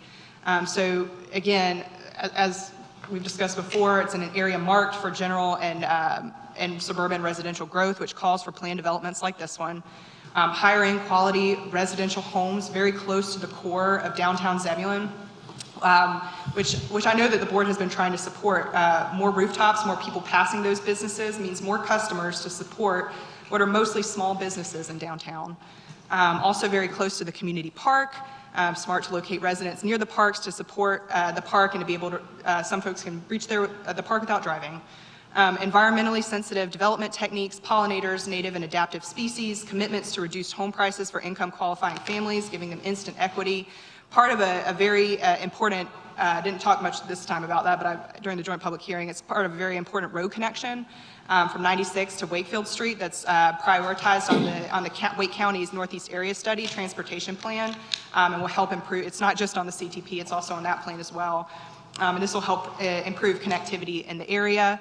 Additional safety improvements near the site that would otherwise be town projects that will make everyone safer and save the town tax dollars. And a 2.5 acre parcel of land that will be development ready to serve the town needs, whether that's fire, EMS, town sponsored affordable housing project, or any other public need that's compatible next to a residential neighborhood, saving the town hundreds of thousands of dollars. And finally, the substantial tax dollars and recreation impact and transportation impact fees that this project will generate for the town that will help the board address other town needs of existing residents as well. I know that the staff report goes into more details about all the ways that this project is supported by the comprehensive plan, and I've listed some of those policies here. And that's all I have tonight. And I know that one of the property owners is here to say a few words to you as well. So I'll invite her up now. Before that happens. Yes. So in addition, what I didn't hear, and I might just have missed it, you were talking a little bit fast, and I understand because there's a lot to get through. Sure. You've also agreed to bump outs throughout the community, as well as a crosswalk to connect the internal walkway within the community for safety reasons? Correct, yeah. Like I said, it wasn't an exhaustive list, but that's correct. I just want to make sure that those are captured as far as the commitments that you've agreed to? Absolutely. Okay. Yep. Those are in the submitted master plan. Okay. I have a question for Mike, is what we're going for. Commissioner Miles. Mike, can you explain the future economic development in that area for me, if you would, please? Can you elaborate on your question? What kind of future economic development we look for as grocery stores, gas stations, anything for people to do on that side of town? we've discussed before kind of what kind of future economic development that we potentially have over there? Well, that's really going to be dependent upon the findings of the Economic Development Strategic Plan, which is upon or going into completion at this moment in time. The other is part of the discussion regarding the update to the Comprehensive Land Use Plan. One of the discussions has been to include a commercial node specifically for neighborhood commercial in close proximity to the Perry Curtis south of Rendell intersection. Can you pull that out for me, please? Yeah, it'd be approximately on this map, approximately in this area here. What that would do is it'd be very small retail oriented specifically for the needs and the services of that particular development. As of right now, the closest grocery stores for larger shopping would of course be Carly C's, Food Lion, Walmart, all in reasonable proximity to this compared to a lot of other locations within Wake County. Okay, thank you. Any other questions? Commissioner Davis. I just want to make sure I didn't miss, you talked about the affordable housing. Are those going to be placed in various areas within that community or?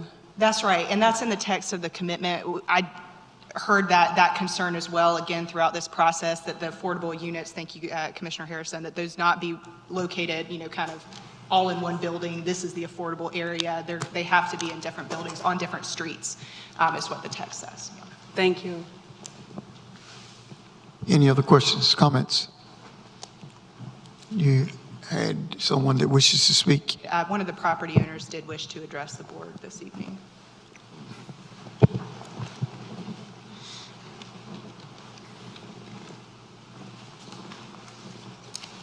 Hi, Mayor, Commissioners.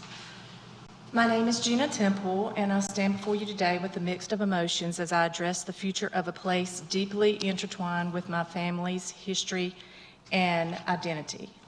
My address is 825 East Horton Street in Zebulon, and we have been residents of Zebulon my whole life. For generations, my husband's family has tended the land and now stands at the heart of our conversation. As farmers, they poured their sweat and love into nurturing this farm, preserving its heritage, and fostering a connection to the soul that runs deep within their veins. It's not just a piece of property, it's a testament to their dedication and symbol of their legacy. However, as we all know, change is inevitable, especially in a town as vibrant and growing as Zebulon. While it pains us to do so, my family has made the difficult decision to sell a portion of the farm that was a family home place and has owned for over 100 years. We recognize the shifting tides of progress and understand that this land holds potential for new beginnings, opportunities, and growth within our community. In selecting a development team to entrust with this transition, we were guided not only by business considerations, but by a heartfelt commitment to Zebulon's future. We sought partners who shared our reverence for the past and our vision for the future, a team dedicated to honoring the legacy of the land while embracing the promise of tomorrow. I'm proud to say that the team we've chosen has exceeded our expectations.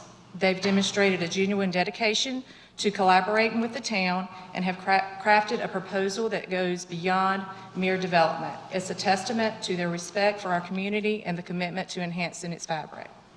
Their plans include a diverse array of high-quality housing, thoughtfully designed amenities, crucial infrastructure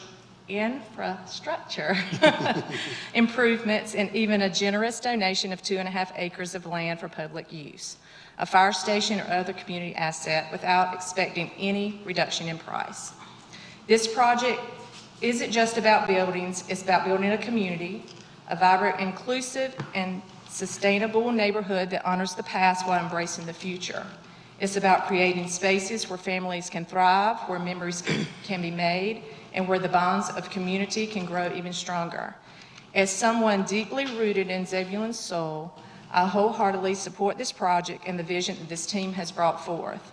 I urge you to approve their proposal so that after 2 years of careful planning and consideration, we can move forward together toward a brighter tomorrow. Thank you for your time, your consideration, and the commitment for the future of the town. Thank you.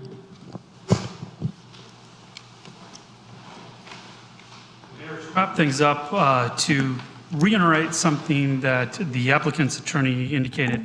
There's been several changes since the joint public hearing, and I believe each of you received a red line copy of the regulations that went through those details and the changes. In addition to the 20% rental cap, the amenities for older families, as well as increasing the side yard setbacks. As noted, the applicant has increased the number of affordable units to 5 units, all located not only in different sections of a building, but entirely on different streets. That really helps to go into having those integrated into the neighborhood. The applicant has agreed to road improvements subject to NCDOT review, Morpheus Bridge Road, Pulley Gordon, and South Wakefield, specifically to make this alignment safer for those that are driving on it. They have to make road improvements anyways to Pulley Gordon, so this is the perfect opportunity for us to work with them, once again, subject to NCDOT, being that they are the owners. The bulb out that Commissioner Baxter asked about is not only a bulb out, but it's also a high visibility crosswalk. This creates a heightened level of awareness for those that are crossing that private greenway across the public road, which is that collector street that goes through there. That's shown on not only our transportation plan, but the Northeast area study that Campo provided. The Board of Commissioners has asked for an expansion of that HOA citizen board based on percentage of sales. The applicant has provided that. The applicant has also agreed to provide some sort of cross indicator up near Community Park. Now keep in mind, this is still some substantial distance and not even having sidewalks all the way between here and there, but they realize that this is an item that has benefit not only to the citizens of this particular neighborhood, but more importantly, the citizens of the town. They've agreed to retract one of their deviations and go with the full-length driveways as part of the UDO. And finally, as indicated, one of the Commissioner Baxter's requests is a new, larger 2,000 square foot pool that will actually double the allotment of what they initially requested. Essentially, the applicant has done everything that the board has requested. Once again, the standards to decide upon when voting on this are, does this meet the health, safety, and welfare of the general public? It's going to be a highly amenitized neighborhood with a wide range of property values, off-street parking features, on-street parking for traffic calming, connection between 2 corridors, and land being donated for a possible future public station or similar use activity. Second is it appropriate for the location in which they are looking to construct? Is a mixed product residential neighborhood in reasonable proximity to a wide range of residential uses and housing types. More so, it's in close proximity to our downtown, which further helps to go to activate the commercial interests within our downtown. That is reasonable and in the public interest. I could go into quite a description of how it's reasonable in the public interest, but the property owner said it most eloquently. That it complies with the town, or sorry, that other relevant factors, and once again, as related to the comprehensive plans, strategic plan, it complies with the town's approved guidance documents, including the land use plan, the parks and recreation plan, the transportation plan, and the 2030 strategic plan. And finally, that is better than the strict interpretations of the UDO as noted in section 3.5.5 of the UDO. With the proposed architectural features that we would not otherwise be able to require per Senate Bill 25, the additional amenity features, a wider range of housing options, staff believes that this does. The planning board did recommend to deny this on a 4-3 vote, citing that standard number 4 was not met, specifically the deviations related to lot width and size, and they had concerns with the traffic, which I believe the transportation engineer was able to address. Staff recommends approval of the proposed request, finding that the sections of section 2.2.25J are met, that's consistent with section 3.5.5 of the UDO, finding that the development is better than what would be proven under strict interpretation of the UDO, that's consistent with your comprehensive land use plan, specifically that creates a greater variety of housing options and locations, close proximity to downtown, which is consistent with land use and development goal number 1, collaboration between land use and transportation, which is part of land use and development goal number 3. It supports support for the public safety services, specifically the donation of the land for the fire station, goal number 3. Appealing housing and neighborhood choices, which is consistent with housing and neighborhoods, goal number 2. That developments that mix rather than isolate housing types. Once again, this creates for that wide range of housing options, housing and neighborhood policy E. And that the transportation plan, not only the improvements along Wakefield or South Wakefield, as well as South Rendell, but it's also the new collector that once again shown on our transportation plan and the Northeast Area Study Plan. Finally, it's consistent with the Parks and Recreation Plan in that they're constructing that public greenway with a trailhead. Options before the board tonight is to approve as presented, approved as amended, and this would be specifically noting that additional 2,000 square foot notation for the pool, being that that was a new standard that came in after the packets were developed. You could deny the request and please cite what standard is not being met. You could table the request, but we'd ask that you provide further details, guidance, and feedback on what else you need in order to make a decision that's applicable and relevant to the proposed request. And I'm available if you have any questions, and we do have a sample motion available. Questions, comments? Commissioner Baxter? So we have our resident expert historian here tonight who has some thoughts and questions about the issues and the things surrounding the movement of the cemetery. Mary Beth, could you please come to the podium and discuss what your thoughts and concerns are? I'm sorry, Mary Beth Carpenter. Sorry.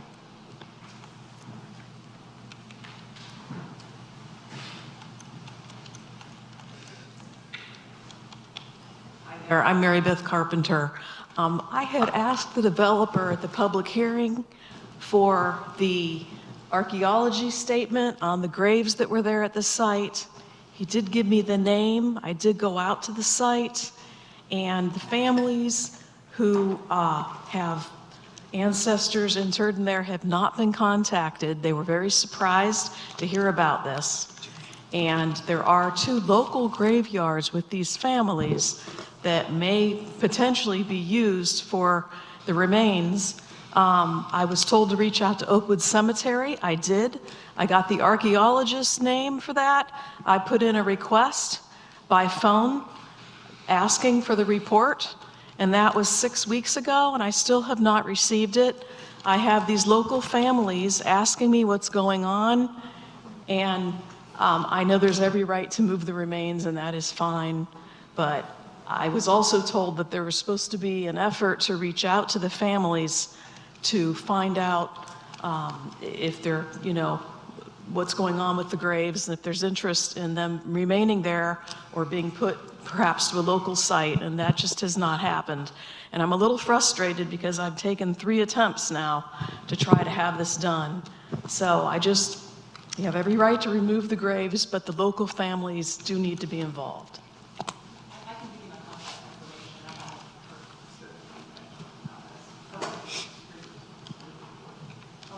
Well, do you have the report? Can you go up to the microphone? Completely understand. 55 families were contacted based on the historical research of the archaeologist, and Speaking to the mic, I'm please. sorry, and I can give you my card. I haven't spoken to you, and we can discuss that. Because I did give my card to the gentleman 6 weeks ago and said that I had information on the Lyles family and the Horton family interred there, and all the genealogy of those families, and that I would love to get in touch with them and give him the information.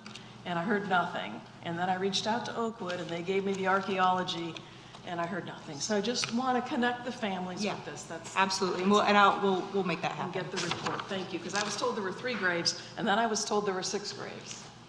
So Oakwood said they had to prepare for 6 graves, and I was told by the head of Pulte or whoever he was that there were 3. So I just would like to get that corrected. I can give you a summary of the report that we were provided to the board as well. Yes. All right, thank you. Any other questions? Comments?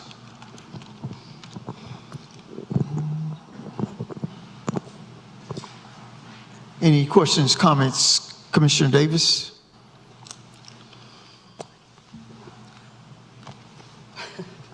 This one's a heavy one.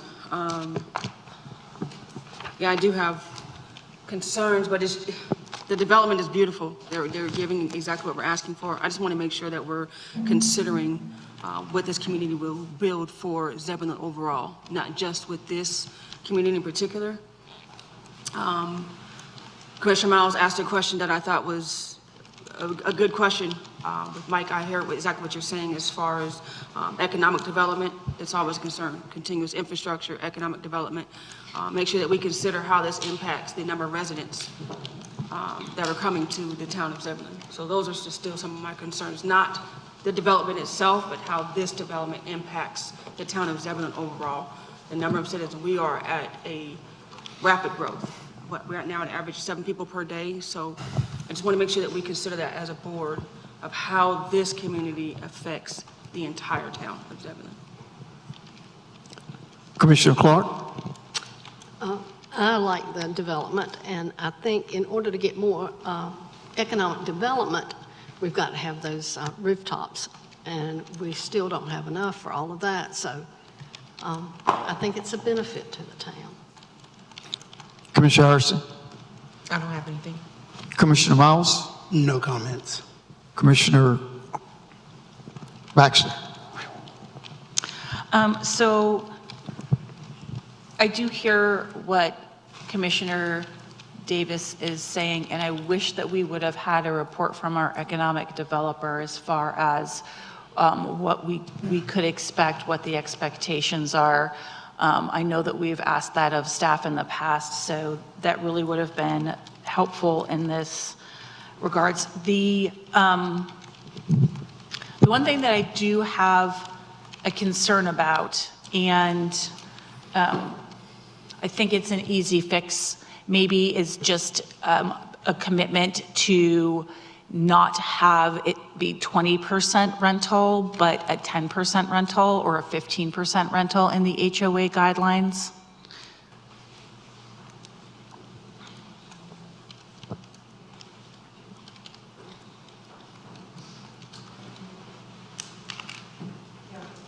Understanding, we can do 15. Okay. Feel comfortable with that. Okay. With that said, what measures will you put in place to control that?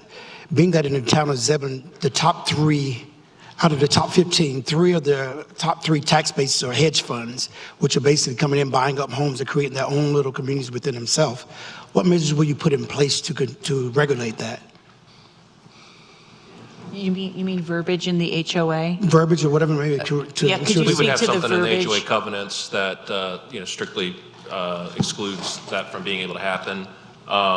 We also, the vast majority of our homes sold go through Pulte Mortgage, so when we're doing our background sort of underwriting for the mortgages, we know whether it's their primary residence or not. Other ways are when they go to get keys from for the amenity center, things like that, they'll get a key fob to be able to enter and leave. A lot of times our HOA management company will know whether it's the homeowner or the property owner. If it were if it were a rental company, it would be the rental company contacting them. If not, it would be someone who's not on the deed of the house, right? So they kind of keep track of it that way as well. If someone comes and asks for a key fob that isn't on the deed, they'll know that they're probably a renter. So that's how we track what our threshold is. Yeah, but it's in the HOA covenants is the main. Anyway, does that make sense? Thank you. Yes. Any other questions?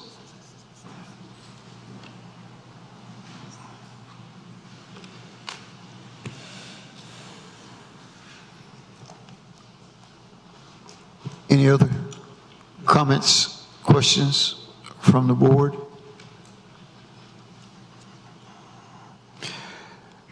Is there a motion? I hereby recommend approval of ordinance 2024-39 for Zebulon South PD 2024-01 as amended, including addition of a 2,000 square foot pool, finding that the request is consistent with the standards of section 2.2.25.j and section 3.5.5 of the UDO, transportation plan, parks and recreation plan, and the land use plan, and development goals 1 and 2, growth capacity goal 3, housing and neighborhoods goal 2, and policy E. Should we also include the recent amendment with the 15%? That absolutely needs to be in there if that's going to be part of her motion. Okay, with the addition of only 15% rental, controlled by the HOA management team.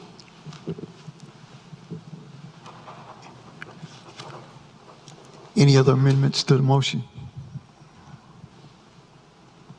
We have a motion. Is there a second?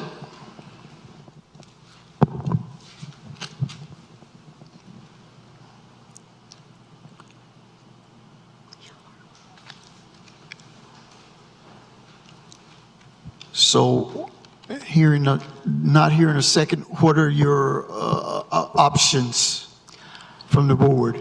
Mayor, I would like to move to table this until the work session on the 15th so that any information that can come back from the archaeology report can be reviewed and information given back to us at that point.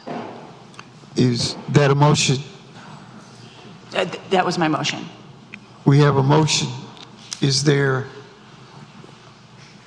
well, I'll go back to the first motion. First motion failed for lack of second.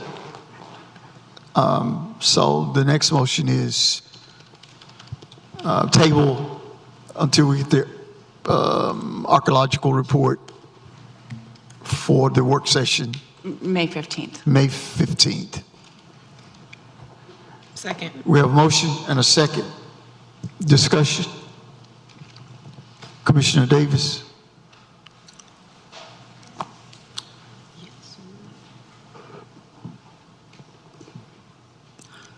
Not in favor. Commissioner Clark. Not in favor. Commissioner Harrison. Favor. Commissioner Miles. Not in favor. Commissioner Baxter. Favor. Motion does not, the motion fails.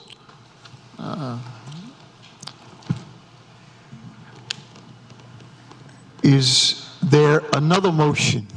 I hereby recommend denial of ordinance 2024-39 for Zebulon South as amended, including the addition of a 2,000 square foot pool, finding that the request is not consistent with the standards of 2.2.25J and section 3.35 of the UDO transportation plan, parks and recreation plan, and the land use plan. Development goals 1 and 3, growth capacity goal 3, housing and neighborhoods goal 2, and policy E.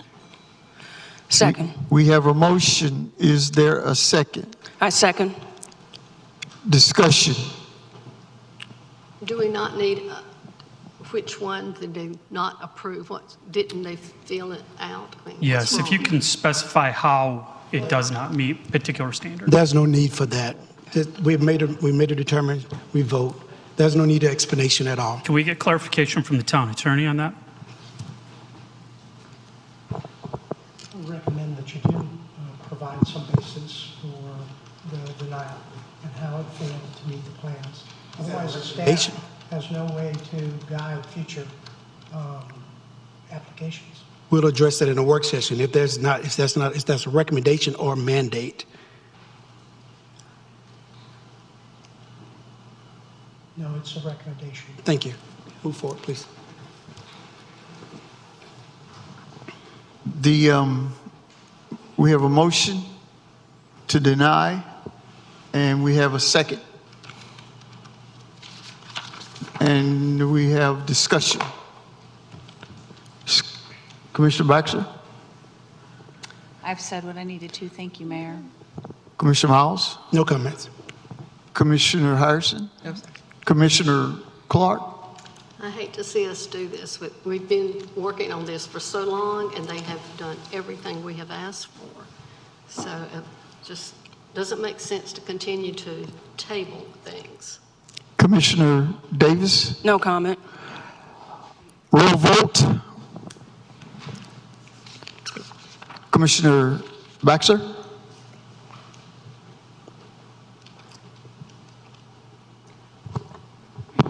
Start with someone else, please, Mayor.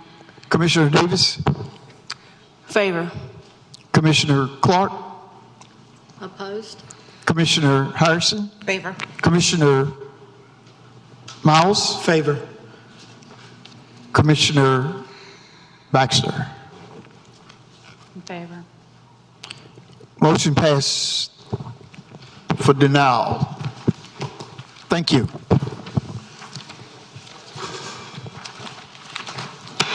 10-minute recess.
to the workforce, a program that they have highlighted as Career in a Year.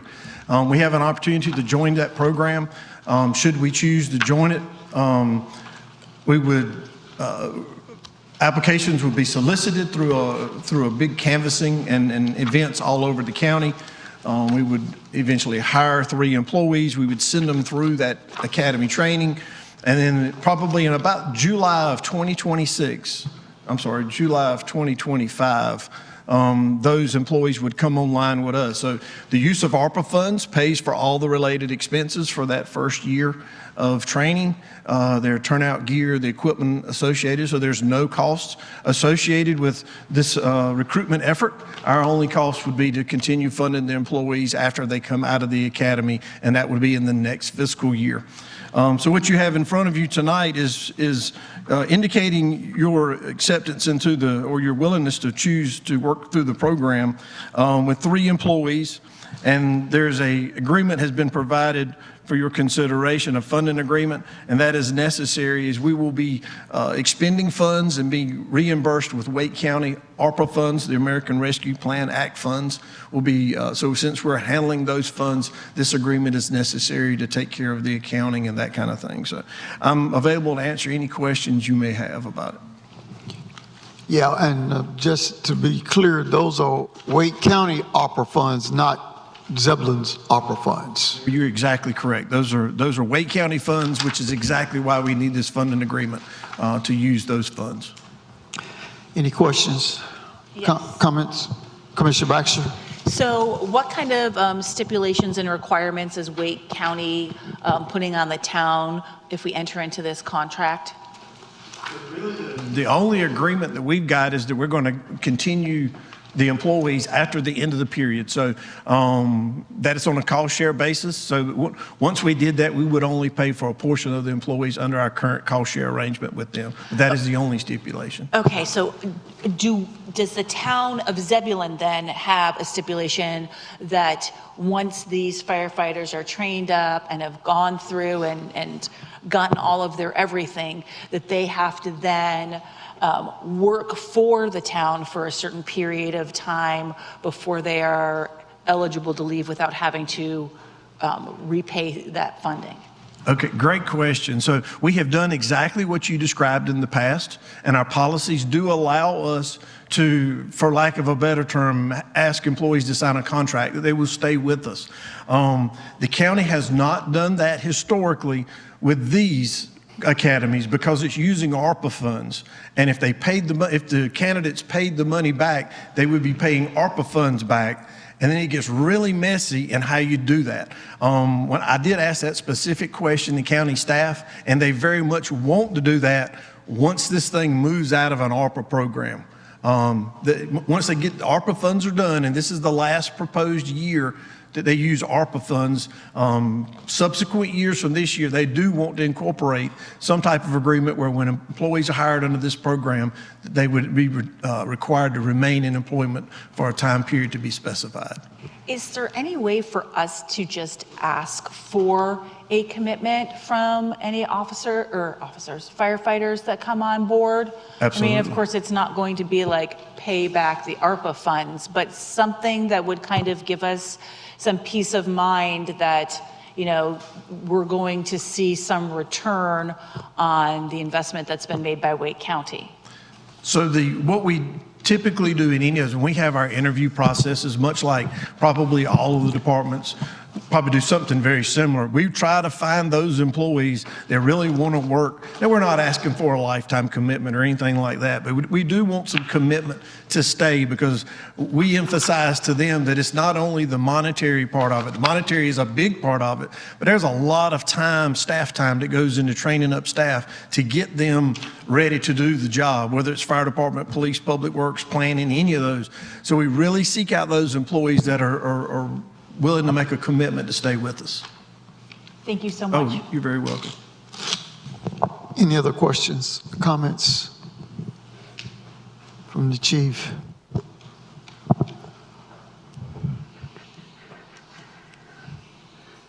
We need a motion. I make a motion that we recommend approving the funding agreement for Fire Academy 15. Second. We have a motion and a second. Discussion? I do have actually one additional question. So once these ARPA funds are exhausted, will this program continue? And at that point, we'd still be able to benefit, but maybe in a different way? Yeah, so another really good question, because as you know, or you may not know, I serve on the county's fire commission, and that's a question that we had as well, because the program has been highly successful, and we don't want to see it just end and go away when the ARPA funds are gone. So the county has modeled to continue this program funded by the fire tax. Should we choose to participate, there may be some cost share that goes along with that, but yes, there is a plan to continue this program in future years. That's so awesome. Yep. Thank you. Thank you. Any further discussion? We'll do a roll vote. Commissioner Davis? Favor. Commissioner Clark? Favor. Commissioner Harrison? Favor. Commissioner Miles? Favor. Commissioner Baxter? Favor. Motion passes. Thank you, Chief. Thank you very much.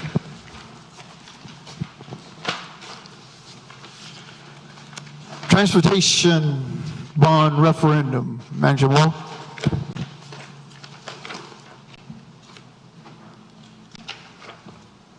Thank you, Mayor. Good evening, Commissioners.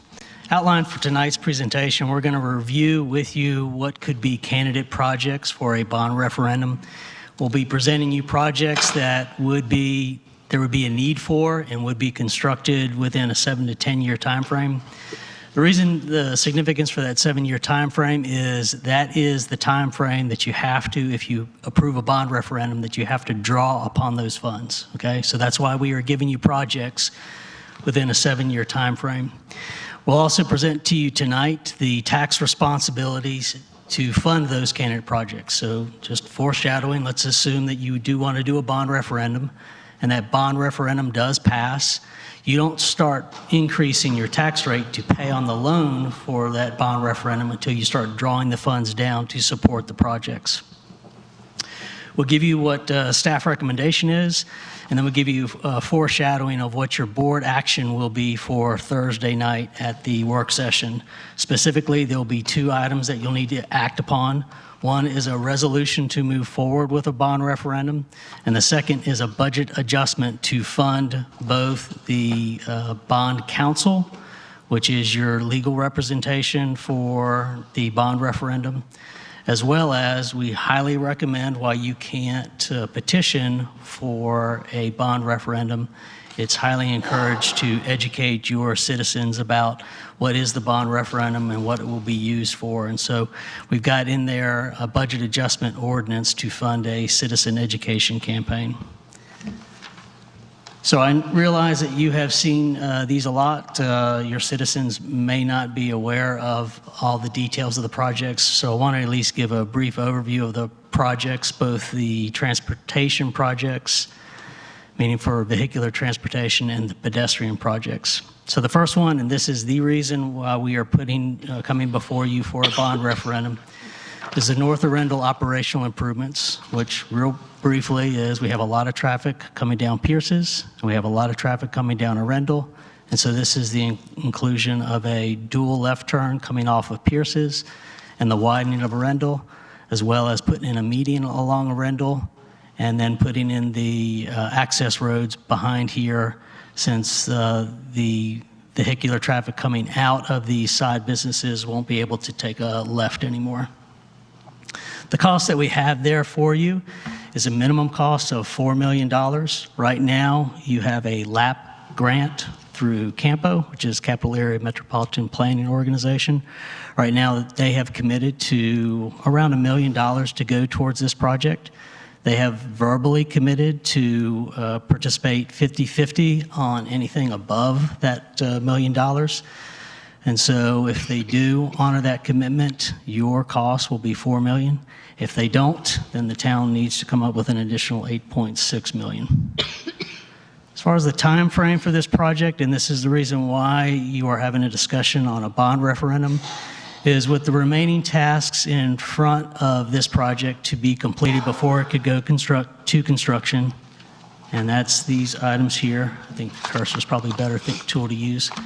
So finishing up the permits, finishing up the right-of-way acquisition, bidding the contract to a contractor, relocating the utilities. You could be in a position to go to construction in January of 2025. We will not go to construction in January of 2025. The big reason for that is we are limited from a workforce capacity that we have really just one capital project manager, and the intersection improvements at Shepherd School and Old Bun will not be complete by January 2025. So realistically, this project won't go to construction till the middle, probably even the latter part of the summer of 2025. It still does not change the fact, though, if you do want to go to construction sometime in 2025, you're going to have to adopt a bond referendum and place it on the November ballot for this year.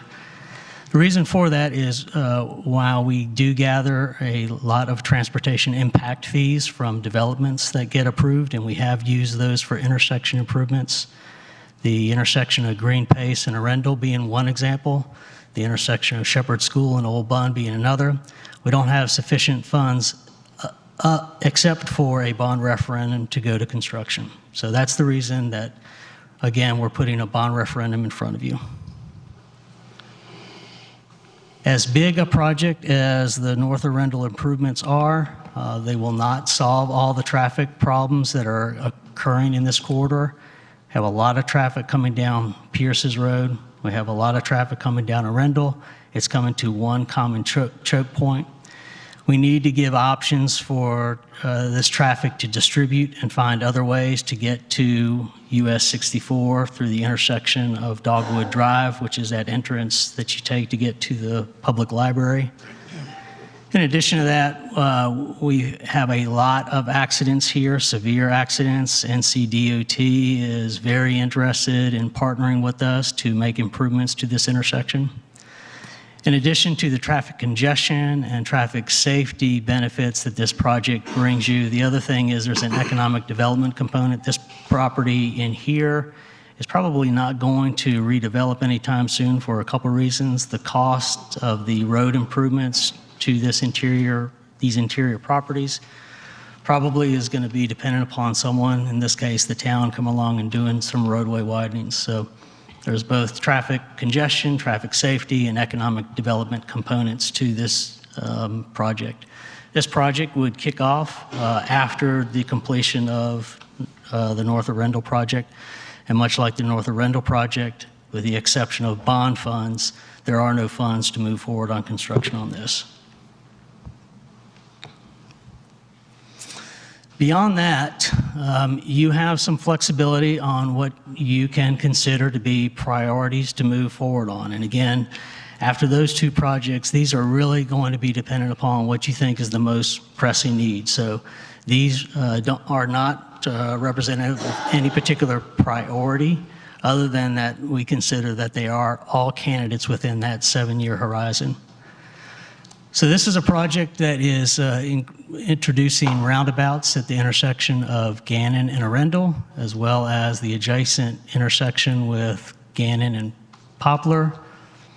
And below those future roundabouts is we've got an undersized and antiquated storm drain system. So we've included improving the storm drain system in addition to putting in the roundabouts.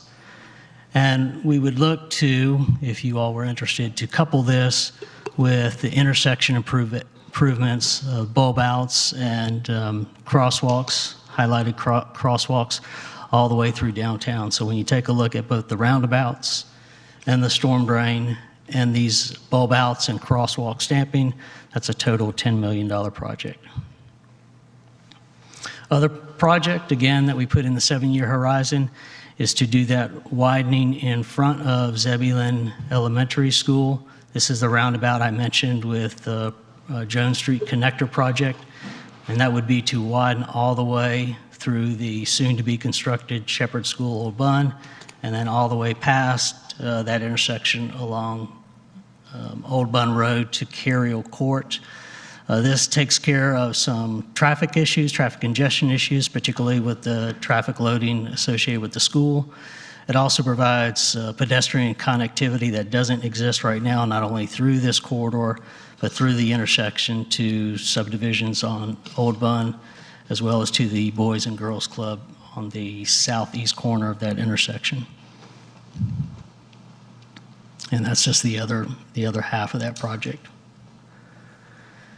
Another project put before you for consideration is the widening of East Gannon Avenue. This, again, has traffic congestion, traffic safety, and an economic development component to it.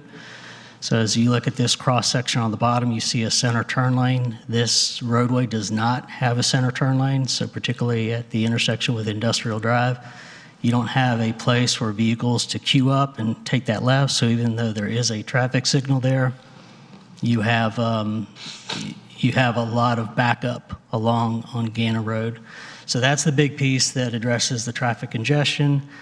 As far as the traffic safety, you not only have a lot of school traffic in here, but it's mixed and mingled with a lot of industrial traffic. Not only the product that those trucks are carrying, but just the trucks themselves. And so introducing an other access point that ties into the backside of Innovative Way is a way to separate the school traffic from the industrial traffic, which gets to that safety component. And then as far as the economic development component, putting in this back access, gets access to this landlocked property, which makes it more accessible, makes it more developable.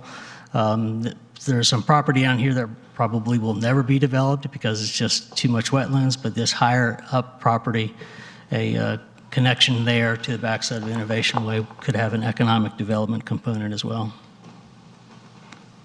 There's just an example of probably a greenway that would have to be constructed paralleling that road construction.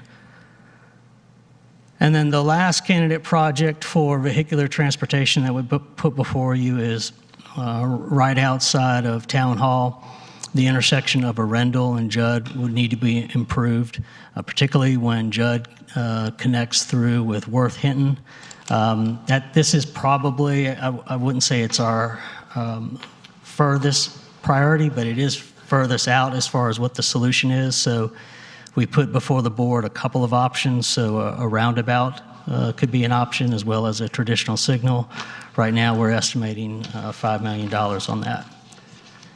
So I'll pause real quick. Just that's a quick summary of the estimated costs and the construction start times for what we've identified as 6 candidate projects for the 7-year horizon. I'll pause to see if the board has any questions or comments. Any comments, questions from the board?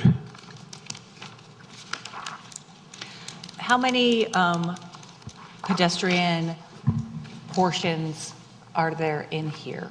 Because I know that there's the bulb outs and I know that there's the stamped crosswalks. What else is there pedestrian-wise? I mean, I know that you gave us like the 500-foot view. Yeah, I'm getting ready to get into pedestrian transportation on the next series. Okay. Are there any other questions or comments about?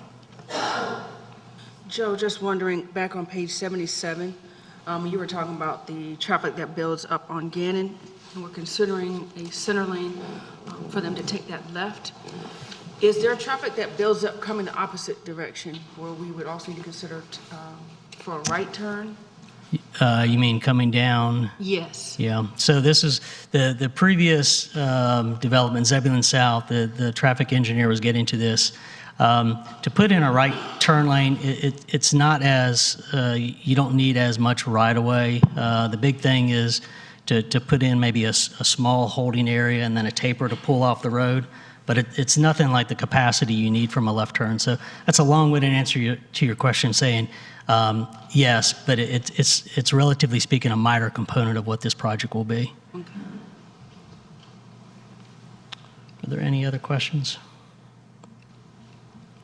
All right, I'm going to move on to the pedestrian component. So let me give a little bit of background. So the town for a while was very successful and able to leverage its small amount of funds and go into partnership with Wake County, who has access to community development block grants, and we were able to use that to put in some pretty big sidewalks. So the sidewalk connecting Boys and Girls Club with Zebulon Middle School, that was one example. We also extended the sidewalks that ended along Arundel, the brick pavers. They ended just to the north of the railroad tracks, so we extended those through the railroad tracks down to Barbie and connected to the community center. So those were two very successful partnering opportunities where we're able to leverage a small amount of Town of Zebulon money with the bigger pot of community development block grant funds. Wake County now is focused exclusively on using those community development block grant funds for affordable housing. And when I say affordable housing, not in support of affordable housing like sidewalks in underserved communities, but specifically for housing. So that opportunity to partner has passed and has been passed for several years. And so the way we've been doing major sidewalk improvements where there's missing gaps is we just have to save a little bit each year. And we were able to save up enough to put in that sidewalk that you saw recently by the United Methodist Church. But that's pretty much been our strategy, is we don't have a lot of money, we don't have a leverage opportunity anymore, so we have to couple our resources. So the bond referendum gives you an opportunity to solve that. So again, we're giving you some candidate projects that you can take out big swaths of sidewalks and solve some connectivity issues. This first one that I put before you, and again, these are not prioritized, this is just the first one I'm putting before you, is the sidewalk along Pony Road. So just to the south here, you have a tax, what's the word, tax? No. It's Zebulon Green. It's a what? Thank you. So you have a tax subsidized development down here, Zebulon Green.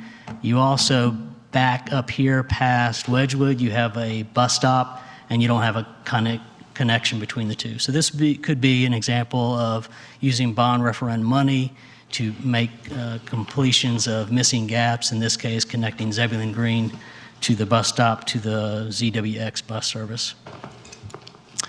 There's not an existing sidewalk along Gill Street, and so what this shows is a connection to what could be part of the Gannon sidewalk, East Gannon sidewalk that I just talked about, which is you could connect this underserved community to the sidewalk that would get put in with that East Gannon extension and provide access to get access to Walmart.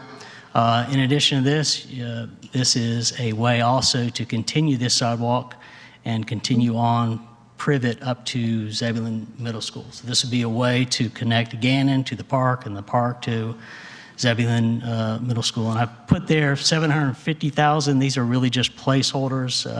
And the reason they're placeholders is we take a look at what is the cost per linear foot on a typical sidewalk, but as with all sidewalk locations, you don't know what you're going to get into. When I'm looking at Gill Street specifically, I see a lot of utilities there. On the right side, I see a lot of grading.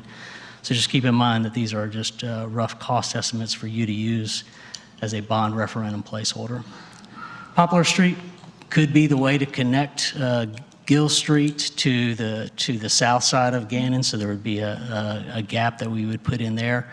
But we get a lot of requests as staff about getting access to the post office.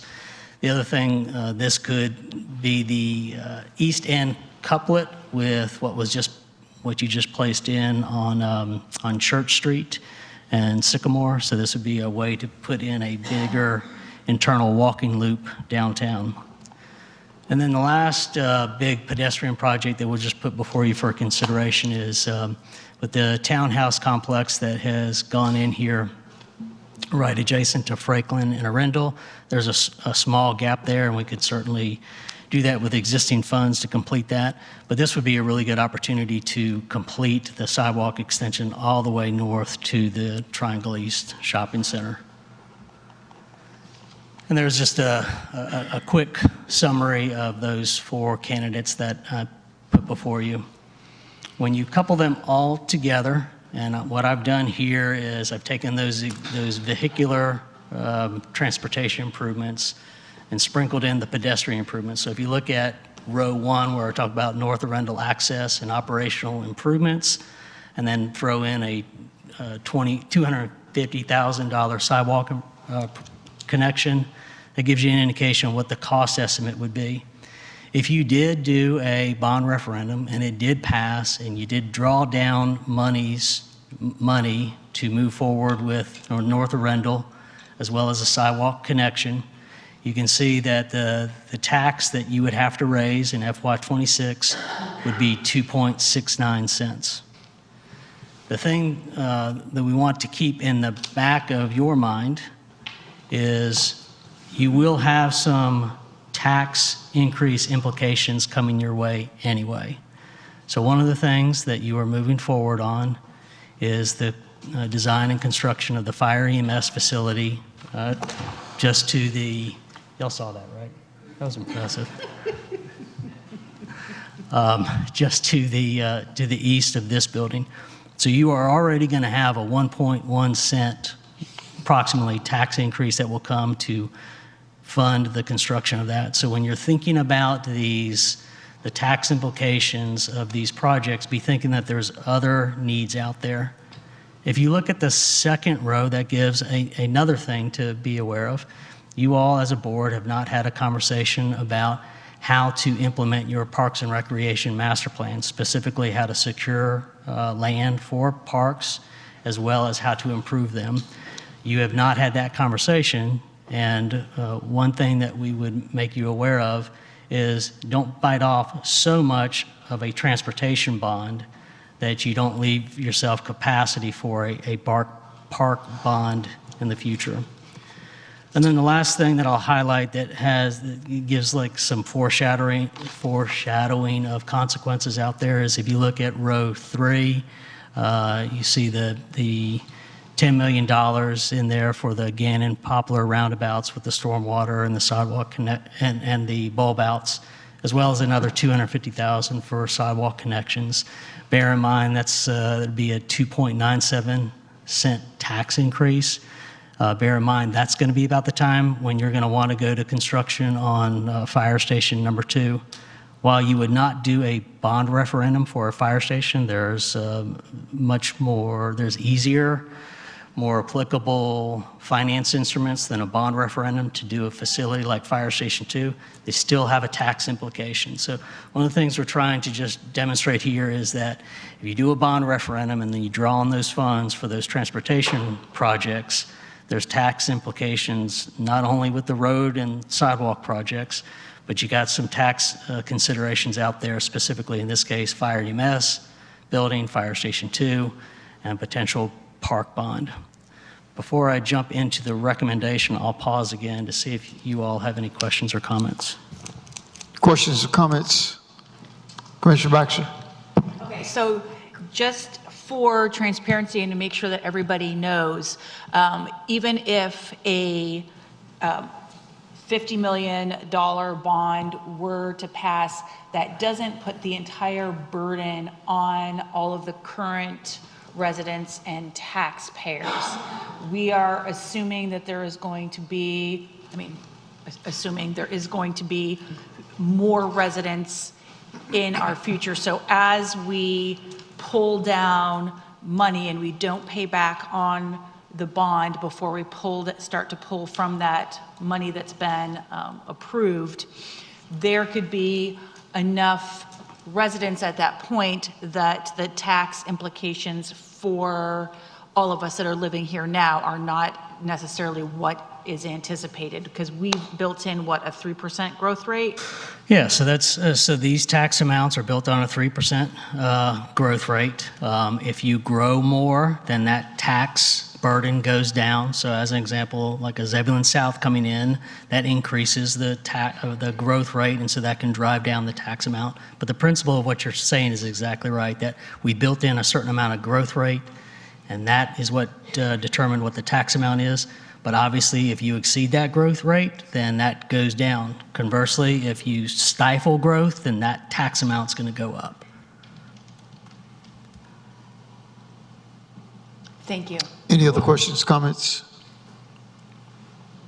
So, Mayor? Yeah, Commissioner Hurst. So, Joe, what is the overall increase of the tax rate that our citizens can expect if we were to approve, if we were to have this on our, if we were to do this? Yeah, so and it wouldn't occur all at once. Right. But and I should have, now that you've asked that question, it's very revealing to me. But the total of all the tax amounts in that fourth column, so the 2.69, the 2.94, the 2.97, 3.15, 3.14, and 0.86. So the total of that. 16.83. So what was the math? 16.83, I Yeah. think. Yeah, that's good. Is that right? Everyone's doing the math out there? Sounds right. 16, yeah, okay. Just want to make sure that we had that number. And then bear in mind that you are definitely going to see something around a 1.1 increase next year for the fire EMS. Okay. And if you move forward with the park bond, then that will add to it. If you move forward with Fire Station 2, but definitely there's going to be a tax implication with Fire EMS Station next year. Okay, thank you, Joe. You're welcome. Are there any other questions or comments? All right, so here's our recommendation. Our recommendation is your most pressing need is those two projects. They are ready to go. You don't have funding for them. And so our recommendation is to take out a $20 million transportation bond. And while that $20 million is more than the $4 million for North Arundel and the $8 million for the Jones Connector and $500,000 if you wanted to put in some sidewalk construction, at least this gives you some bandwidth to do a couple things. The first thing it gives you bandwidth on is, as we mentioned, we believe, and Campo has done this with other municipalities, where they will go 50-50, but they have not committed to that, okay? We've received verbal agreements, but we haven't seen anything in writing. So that extra capacity up to 20 million is, if you have to go on your own, it gives you that opportunity.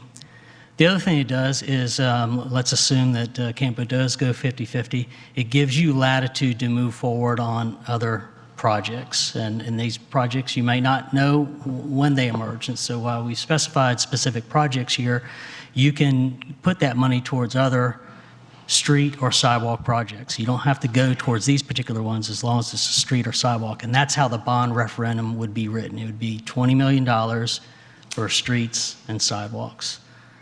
The other thing that this does is it allows you all time that you need to have a discussion about park needs, goals, and priorities. Get an idea of what your park bond could be.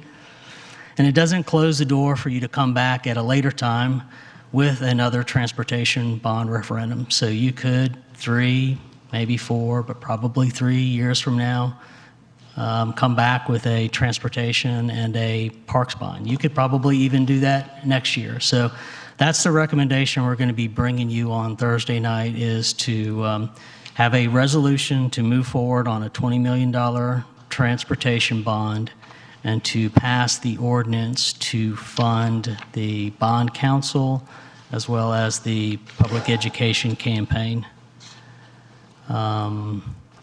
Yeah, and that's what I've just said. So the next steps for you is to adopt a resolution and an ordinance. We are really threading the needle on this, and so May 9th is your time to adopt it. You don't have an option to table it. It's okay if you don't want to move forward. Just know that the North Arundel project, we could start this summer. If you delay a bond referendum, just know that that's going to delay North Arundel by a year. And I think, yeah, so that's it. I'm available for any questions. Most specifically, what questions do you have, or what information do you need so that we can put you in a position to make a decision one way or the other on Thursday night? Mr. Hurst.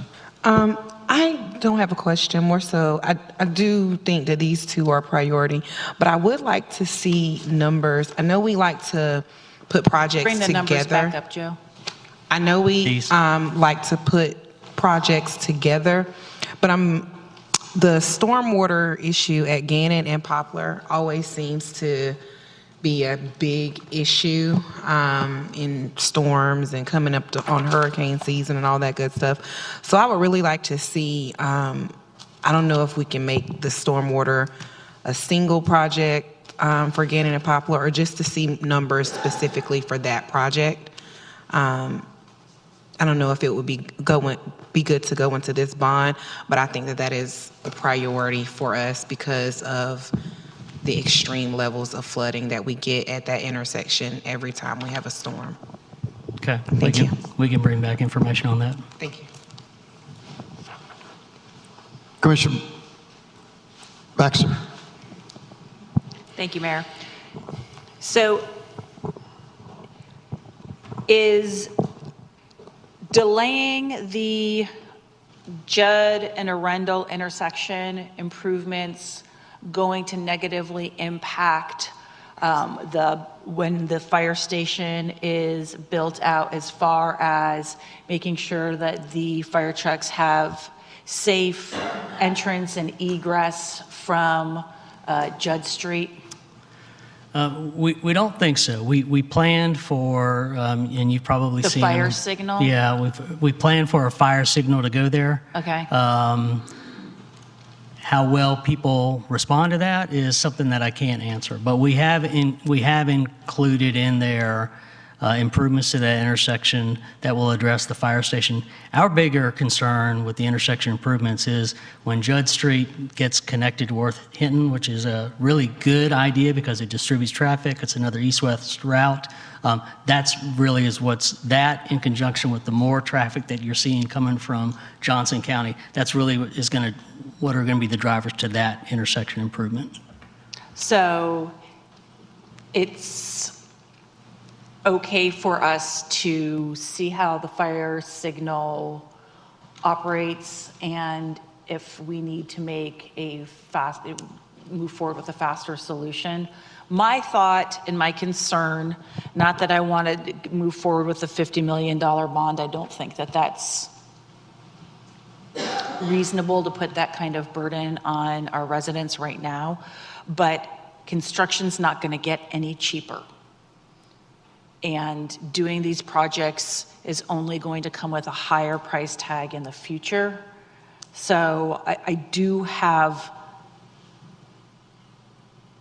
concerns that a 20 million transportation bond, it's gonna do the work that we absolutely cannot put off any longer with the North Arundel widening project, or whatever it is that we're calling it right now. But we do have significant stormwater issues. Some of these are ones that I would certainly like to see happen, but maybe aren't quite as emergent. But I just want us all to keep in mind that the cost of putting these projects together and breaking ground and having them come to completion is going to be significantly more expensive, especially as everybody else is growing. Getting contractors to come in and perform that work is going to cost us more. Mm-hmm. And that's not even considering the price of all of the construction elements. One of the things I'll say to that, so let's just say you did move forward with a $20 million transportation bond, and you put 4 towards North Arundel and 8 towards the Jones connector. That still gives you still got $8 million to work with. And so if you felt as though, in this particular example, Judd and Arundel was more pressing, you have funds available to move forward on it. So that's one of the reasons we put in the 20 million, is to give you that latitude. If you need to move forward on something sooner than the next bond referendum, you can do that. All right, thank you so much. Questions, comments?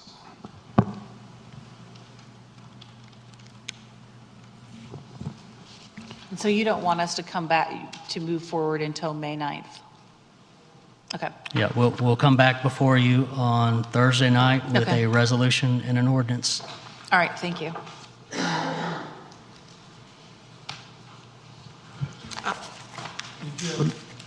Go ahead. I just have one more question. So if we were to move ahead with the $20 million bond, when would you expect, or when would the board be expected to move forward on the next, if we decide to do for the rest of these projects? Do we have a timeline for that? Yeah, I think it's reasonable that you could go as early as November of '25. I'm making some assumptions, but I can see you all having a robust conversation on a park bond. I think about that time, we will have made progress, obviously, on North Arundel, and some of these emerging concerns that Commissioner Baxter brought up is going to be more prevalent, more clearer. So I could see you doing it as early as November of '25. Okay, all right. Thank you, Joe. You're welcome. Any other questions, comments?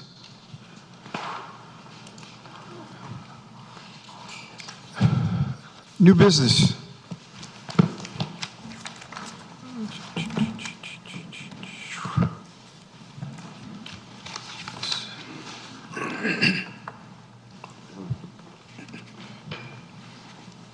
Director Long. Good evening, Mayor and members of the board. I have two requests for you this evening. We've gotten requests for privately planned events on public property. The first one before you this evening is the Angel Prince Remembrance Walk. You have seen this request in the past 2 years, so this will be the third year. This is the Angel Prince Corporation. The event date is Saturday, October 12th, 2024. The event time is 7 a.m., or setup time is 7 a.m. to 10 a.m., with the event time actually starting at 10:30 to noon and breakdown being noon to 1:30. Activities include a remembrance walk, food, drinks, and music. There was also the opportunity to do a windmill garden similar to last year. This is in lieu of a balloon release.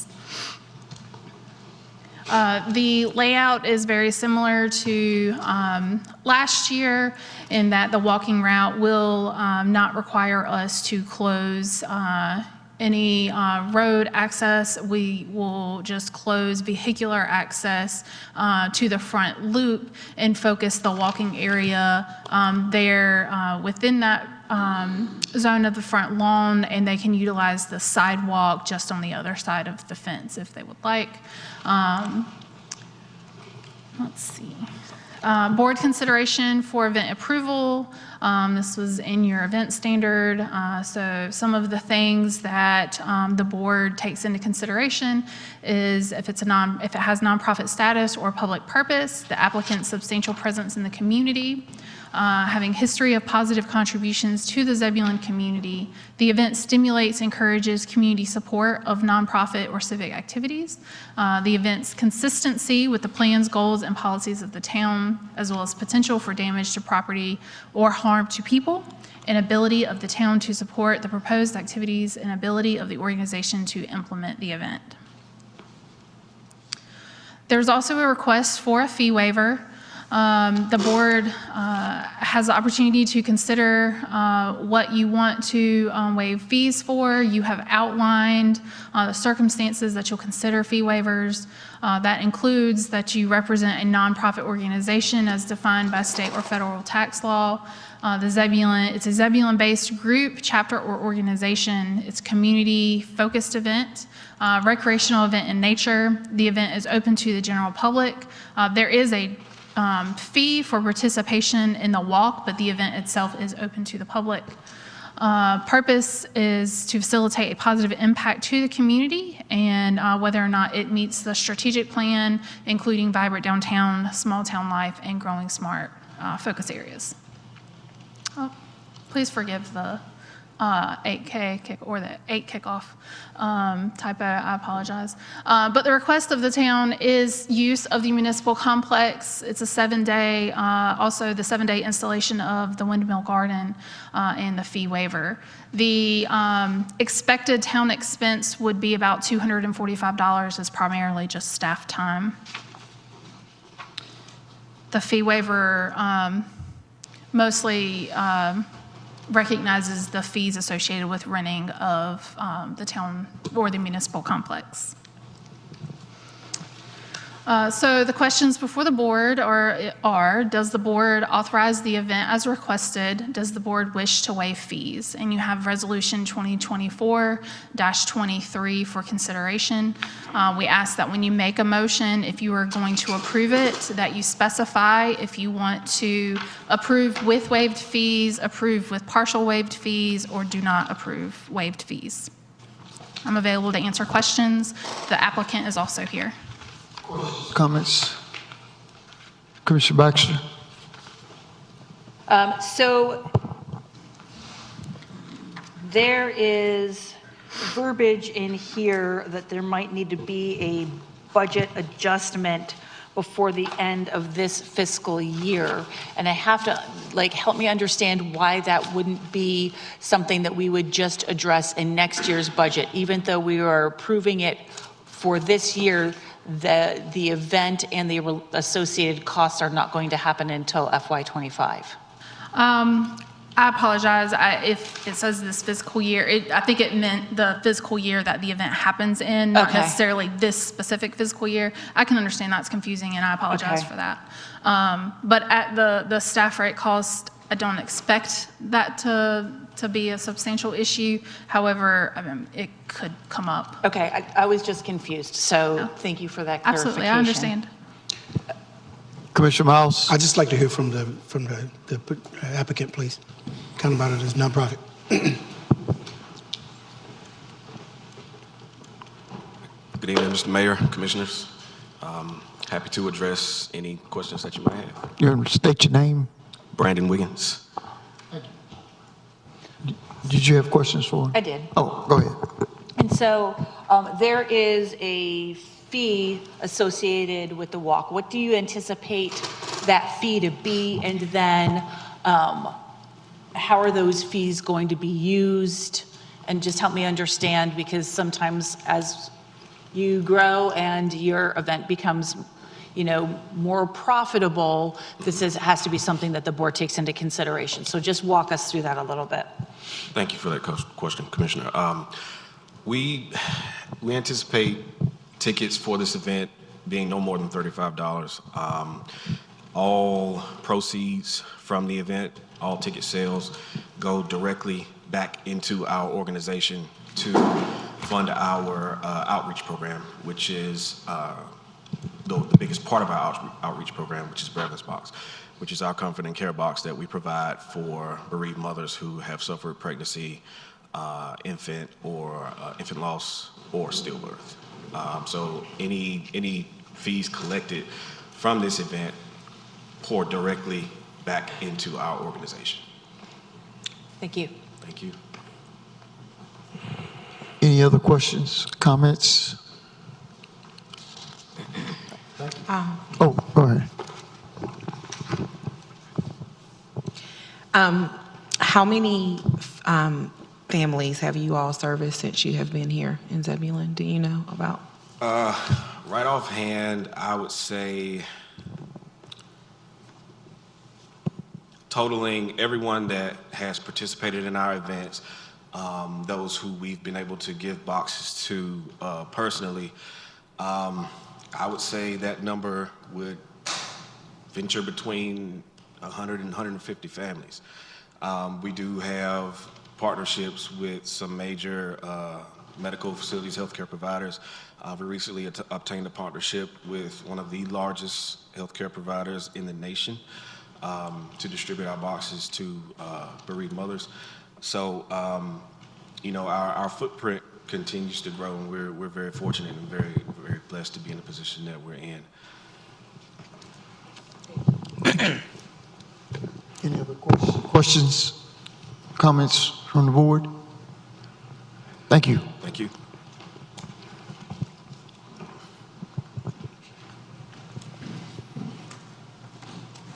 Any further discussion?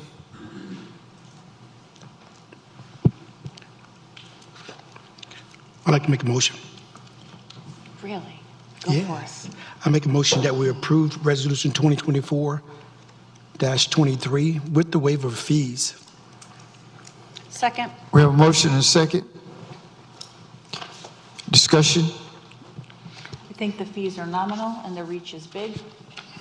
So I think at some point, we might ask for a little bit of a contribution from the organization, but I'm real happy that you're providing such a big service to our community. So I think that right now, authorizing a fee waiver is absolutely like in line with our strategic goals, and I support it.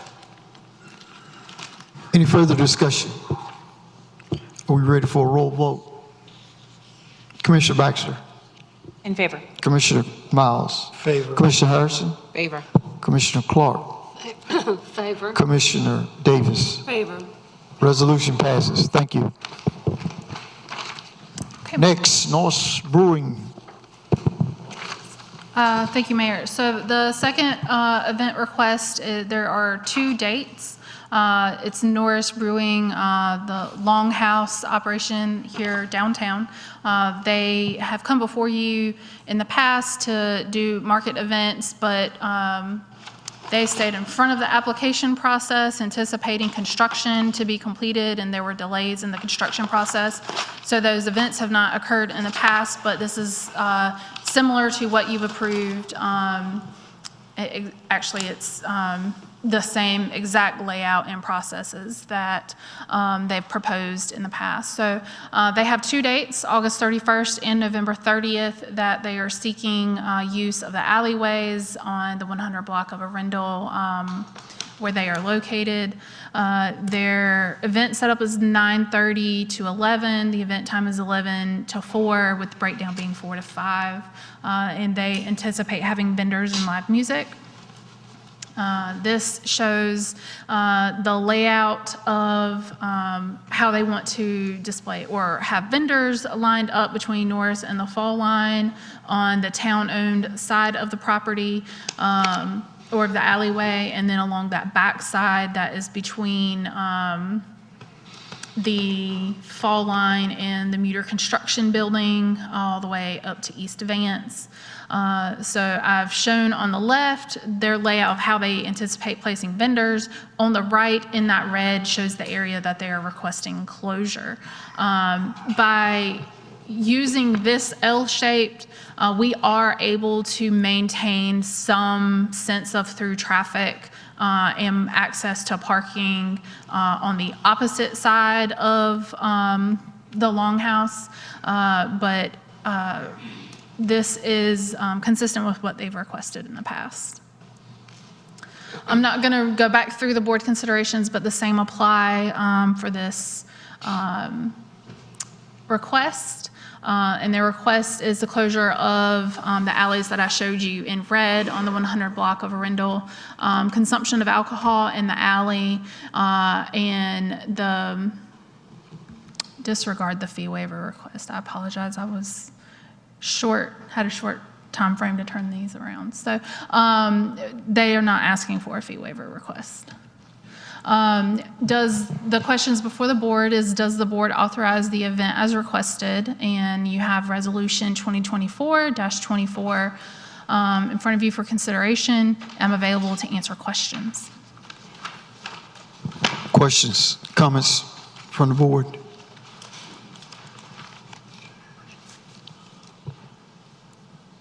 Oh, are we ready for a motion?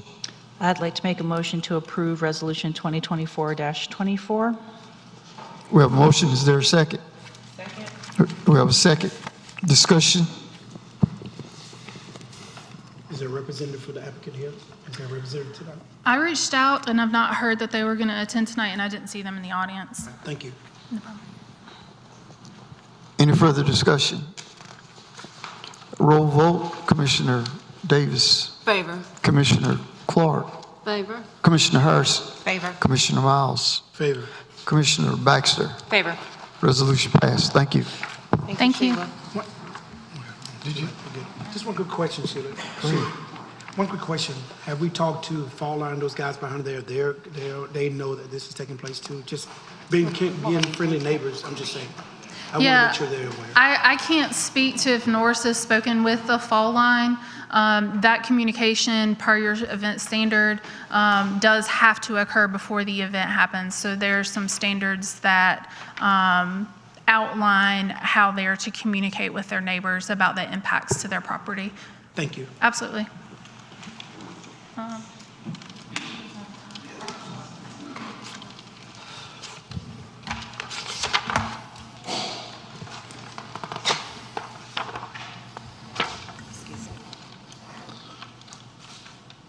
Public Works. Good evening, Mayor, members of the board. Tonight I come before you to ask for a pilot project, painting the pavement with our friends at ZZAC. The goal of this project is to promote the arts, walkability in downtown, and citizen engagement. The project we are proposing to come before you is for West Horton Street to paint a piano crosswalk as a mid-block crossing. A couple reasons we have chosen this site is it's got new asphalt, so it creates a great canvas to put this new painting on. It also gives us an opportunity for immediate feedback from Rock the Block that will be happening this summer and this fall. Just a couple parameters of the program. The project will be 100% funded by the ZDAC. ZDAC will be responsible for 100% of the maintenance, and staff recommends that you approve this pilot project. Be glad to answer any questions. Comments from the board?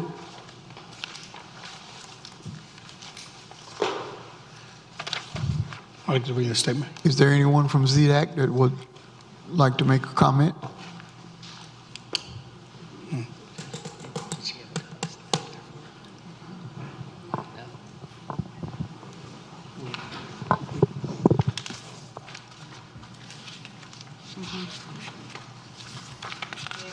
Pierce. I'll be glad to answer any of your questions. I've got a great many of the ZDAC board members here, along with ZDAC friends. We've been working on this project for a while, ever since I heard it come up in one of your board meetings, and that you suggested painting the crosswalk. So we were able to do a survey of the community last fall. And what we did find in the survey is that the community does want more public art.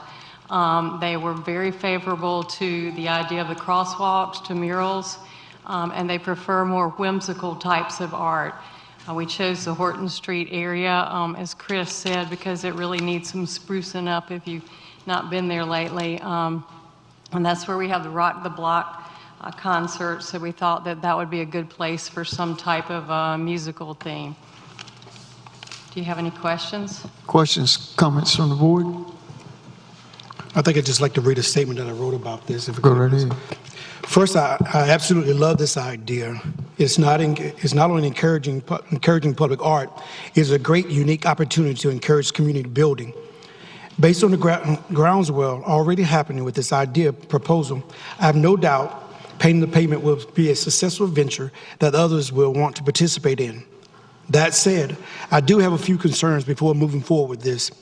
I would love to see at least this first trial run, public input, as well as what will be painted in the street mural, similar to how we do the butterfly. While we trust ZDAC expertise for this project, the next group who proposes street murals might not be acknowledgeable or responsible. I would like to see us establish a policy, procedure, and guidelines that will cover the thing's entire installation process for street murals, including but not limited to policy/procedures on how to close the streets for painting parties, the type of accepted places, painting themes, subjects, sizes, etc., the length of time the mural will stay on the street, who is responsible for maintenance and removal, how do organizations apply to paint the pavement, what street would be eligible to be painted, and so on. We have drafted a policy that we'll be using as a guideline as we work through ZDAC for this. And so we're going to use this project as a guideline to, like any project that you have, you always learn lessons. So we're going to use this as a pilot project to vet our rules and regulations that we have proposed. Do we have a copy of that policy, Chris? I do have a copy that I can provide you. It's in draft form. I do have one that I can share. I like the project a lot. I just want to make sure one of my major concerns, and talking to citizens as well, is that when the next nonprofit comes along and trying to figure out what and if they can do, they may not have the connection, kind of like we do. Some of us do know each other. that connection to, say, you or whatever it may be, trying to figure out, we set the standards, like just being good as a pilot project. We can share those with you. We have those. Our goal is to make it public afterwards and make it extended to all groups beyond ZDAC. And we have set up in the policy a committee to review the artwork for the appropriateness of it. And we have guidelines in the program that basically ensure that the applicant understands the full maintenance cost of it.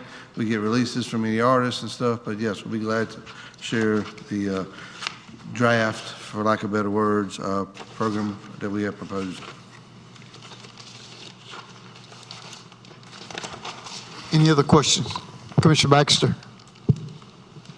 I think that it's putting the cart before the horse to ask us to approve something without us having seen a full copy of what you'd like the policy to be. In addition, this is not taking into account our Main Street Board and our Main Street program that we have worked so diligently to become members of. Also, I would like to put forth that this is something that perhaps we need to create an appearance committee, much like they have throughout Wendell, and have our residents have more input and help in identifying projects.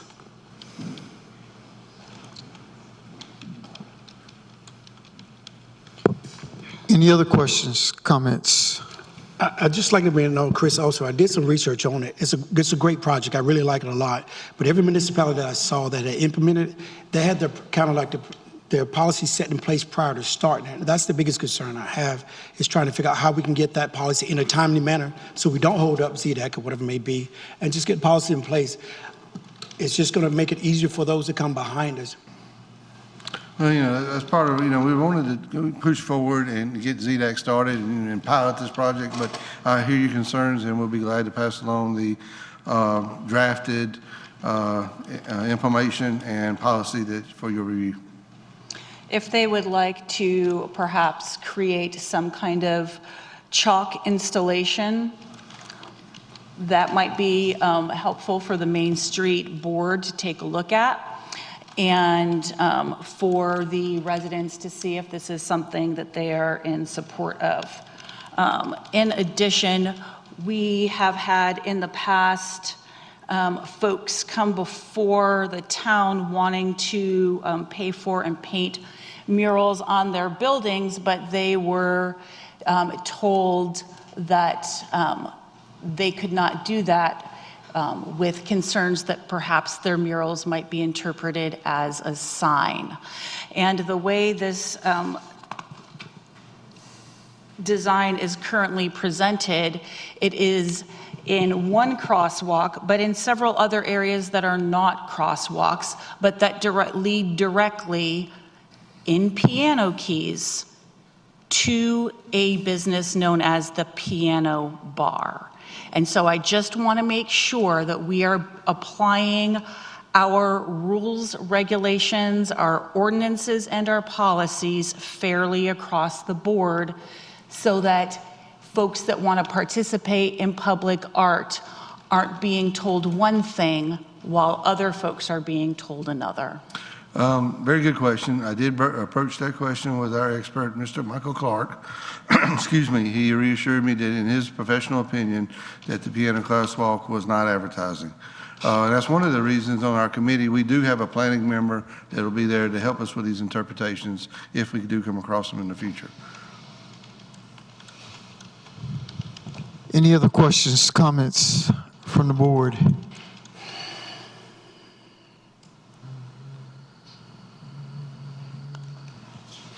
Is there a motion?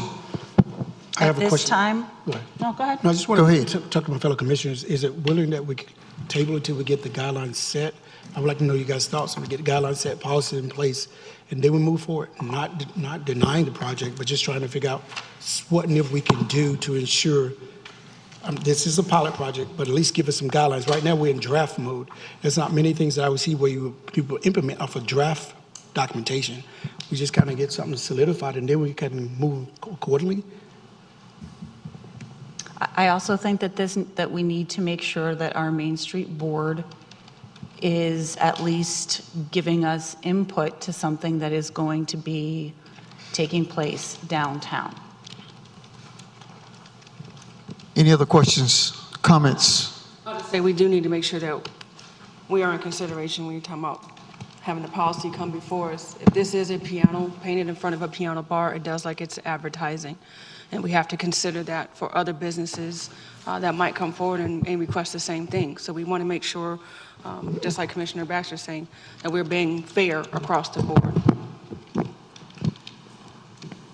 Any other questions, comments? Yes, Mayor, thank you. I agree. That was actually one of the things that I talked to Manager Moore and Chris about. I love the Piano Bar. They're a great organization, great people. But I want to make sure that if we decide, I think this is an amazing thing to do, and I think it'll kind of liven up, our town, as long as it's not all over the place, Chris, because we had that conversation as well. Yes, ma'am. But I do want to ensure Right that now, we are being fair and we are being equitable across the board for all of our businesses. Joe, what are your thoughts? Not right now, sir. If you give me 1 second, sir, the mayor will call on you in 1 minute. Joe? I was just gonna, staff will need some direction. So if the board wants to grant ZDAC access to install this art that's referenced here, then we'll need that. If the direction is for staff to come back with a policy, that would be helpful as well. I would like to give direction to staff, with the support of my fellow commissioners, to create a policy first, so we have something set and then know how to go. And I just want to really establish you see, like I really like the project. I just want to make sure we set the precedents now for future generations to come. So do we need a motion? I have a question. Go ahead. So if we are saying that we are going to ask them to bring back policy, does that then take away pilot program? This is just policy, and I'm just for clarification. I think that part of that policy is we're going to be able to work out what's the issues that we see as we do that. My key things I stated was safety, things like that. That street's going to have to be closed down. We have a group of people out there closing down. All those things we need to address as much as we can. We're not going to get it right, I'm sure, possibly at first, but that's part of the process of that pilot program. So it won't change the verbiage of it. It's going to implementation of it is key. We're setting the precedents. There are going to be other nonprofits. I would love to see Angel Prince be able to draw something. I would love to see Intentional Faith. So many nonprofits that are out there to be able to take part of this program. So that's it. Okay. Thank you. Any other questions, comments? I'll recognize this gentleman. State your name and address, please. I'm John Lowry. I live at 300 West Gannon. I'm treasurer of ZDAC. In correlation to your question about the piano mural we want to put on the road, originally it was going to be just a crosswalk. The reason that it is like that is Z for ZDAC. It has nothing to do with the piano bar or anything else. That was just a concept we came up with. Like I say, originally it was just going to be a piano bar, a keyboard across the street, and that was it. But then we decided to make a flare because ZDAC is doing it to represent ZDAC. That's why it's in the shape of a Z. Nothing to do with the piano bar or anything or anybody else. Yes, sir. Thank you. Thank you. So, we still have to vote on whether or not to approve the pilot project, or we don't. Or direct staff to develop a policy to bring back. Do we need a motion? Please. I can To do form a that? motion. Please, just for clarification. Okay. I would like to move to deny the pilot project until staff has the opportunity to create policy for review by the Board of Commissioners. We have a motion. Is there a second? Second. Discussion. Is there a time frame on? Go ahead. Yes, because we're denying the program, or are we just asking staff to bring back because I want to make sure that our wording is right. We're denying the program, or could we just make a motion to direct staff to bring back a policy. We're denying that they're not to move forward with this project until, I mean, like, it could come back that the project can't move forward as designed or as intended or as presented, but they can come back before us once our policy is established. Could we say table it? Table that. If we deny Yeah, it, I can don't they want come to back? deny let's their just- program. yeah, is let's what just- I'm We have Until to we hear- table for a set period of time, so I would say, can we table it for what do you want to do, 6 months? That should give staff time to come back with a policy, and that would give us time that if it comes back and we decide on policy before then, we can accept their pilot project resubmittal. So we need to. Okay. We need to back up on Yeah. your original. Yep, so I'd like to. Just a minute. Okay, go ahead. May I please speak?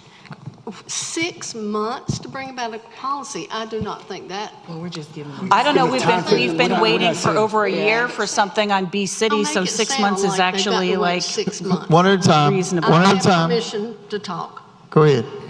I just think we talked about this. We approved, when Chris brought it to us, we approved the pilot project. I mean, going ahead and getting this, started.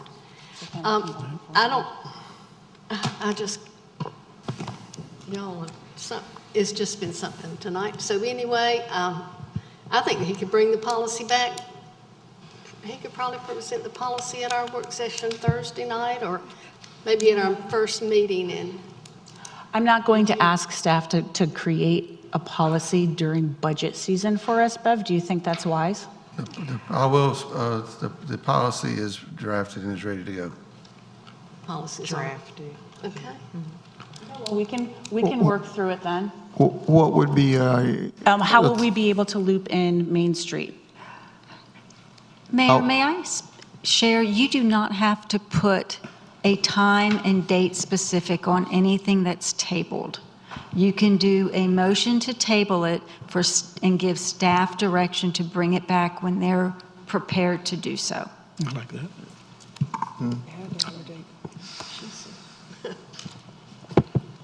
I think with the 6 months, Commissioner Clark, she was just trying to give it enough window, knowing that it would come back early enough. You don't have to explain, that's fine. Okay. so we'll table in this until staff can bring us back the draft for review. Good with that, Commissioner Baxter. That's your. Manager Moore.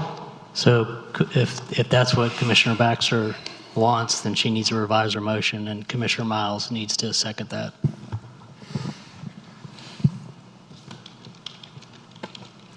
So I'd like to table this until policy comes before us. We have time to discuss it, and the board has an opportunity to make a decision on the policy. We have a motion. Is there a second? Second. Discussion. Chris, we look forward to you bringing it back in a timely manner. Thank you for all your efforts that you put forth thus far. ZDAC, those that are in the audience, we're going to work together and figure this out for the greater good of all Zebulon. Are we ready for a roll vote? Commissioner Davis. Favor. Commissioner Clark. Opposed? Commissioner Harrison. Favor. Commissioner Miles. Favor. Commissioner Baxter. Favor. Motion passes. Thank you. Thank you again, Chris. Thank you. Appreciate the feedback. We got to vote on it. This next thing, we have to vote. No. We'll just take a 5-minute break. Yeah. 5-minute recess. Thank you.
Oh, look, Chris is back. Yes.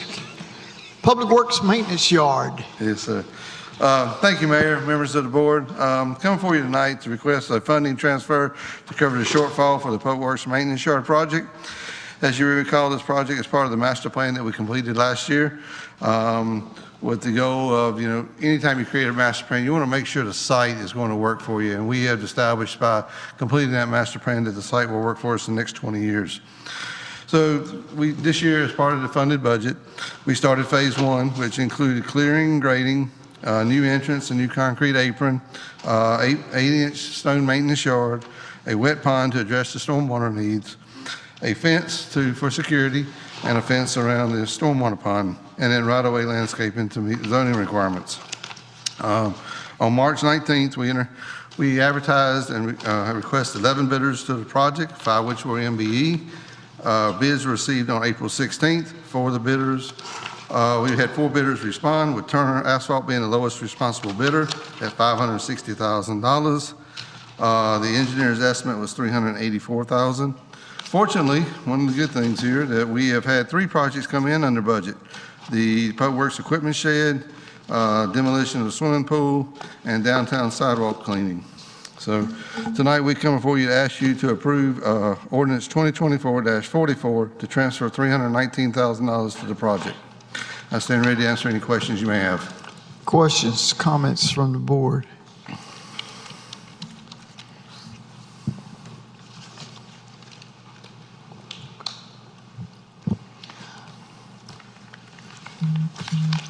Are we ready for a vote? We need a motion before we need a vote. I mean, is there a motion? I'm sorry. Is there a motion? I make it. Go ahead. All, one at a time. I make a motion to adopt ordinance 2024-44. Second. We have a motion and a second. Discussion? The only thing that I would like to just put out there is,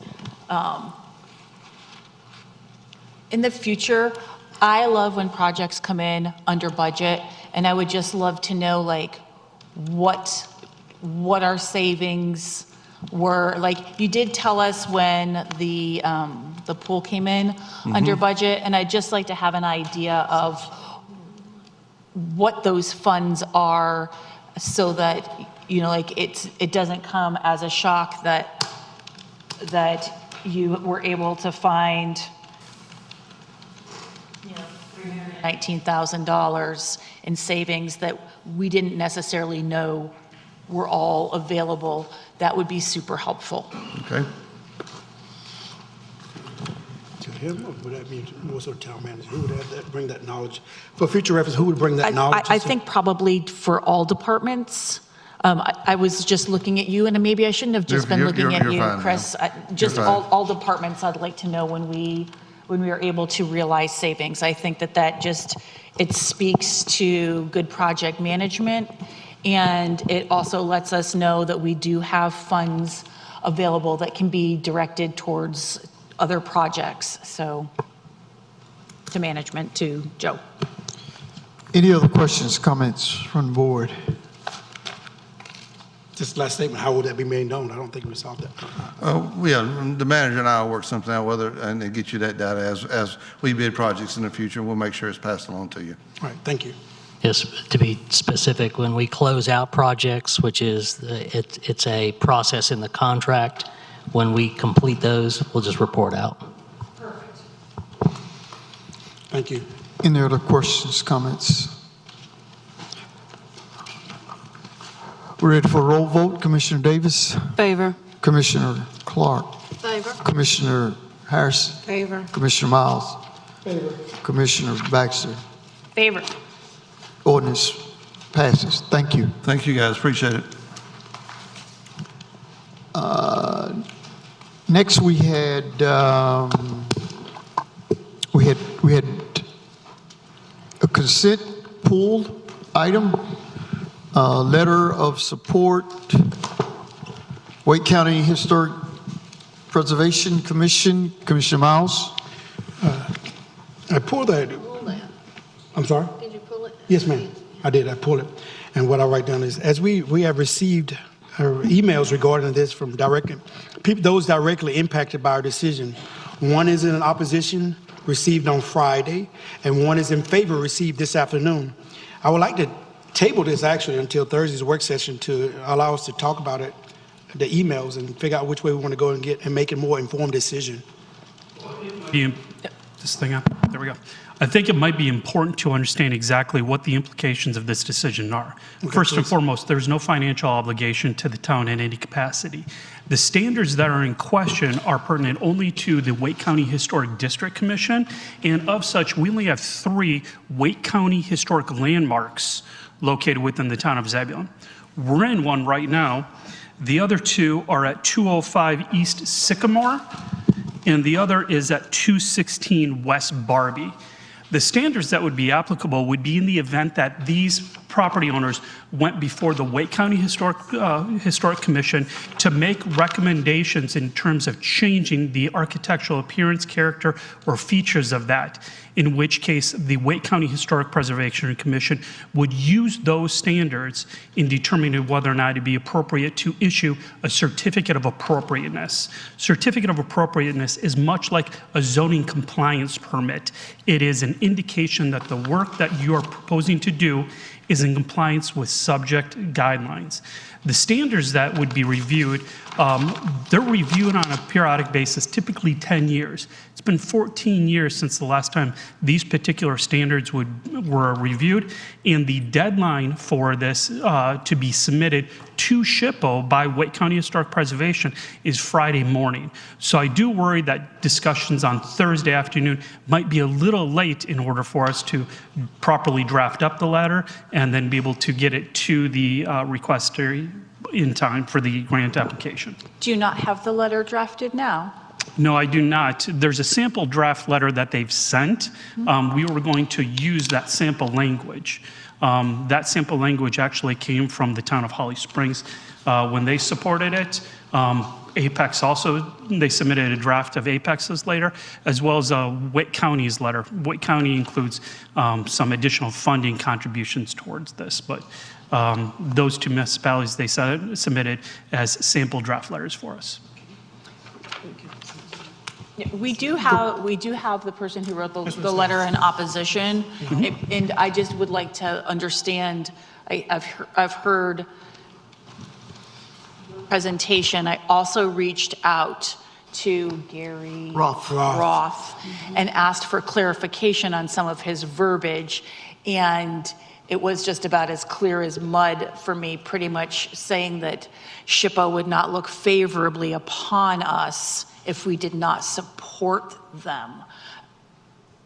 And they weren't able to come here tonight. So if we could ask Scott Carpenter to please help us understand what his thoughts were, and then hopefully maybe we could get either some clarification from you or from Mr. Roth to help us understand this a little bit further. State your name. Good evening. I'm Scott Carpenter. I live in downtown Zebulon. I live in the Zebulon Historic District.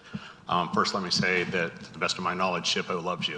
Capital Area Preservation loves you. The Wake County Historic Preservation loves you. Everybody loves what is going on with preservation around here.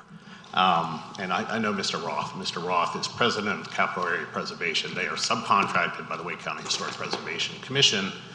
So he has quite an interest in making sure that certificates of appropriateness continue to be issued and maintained from the Wake County Historic Preservation Commission.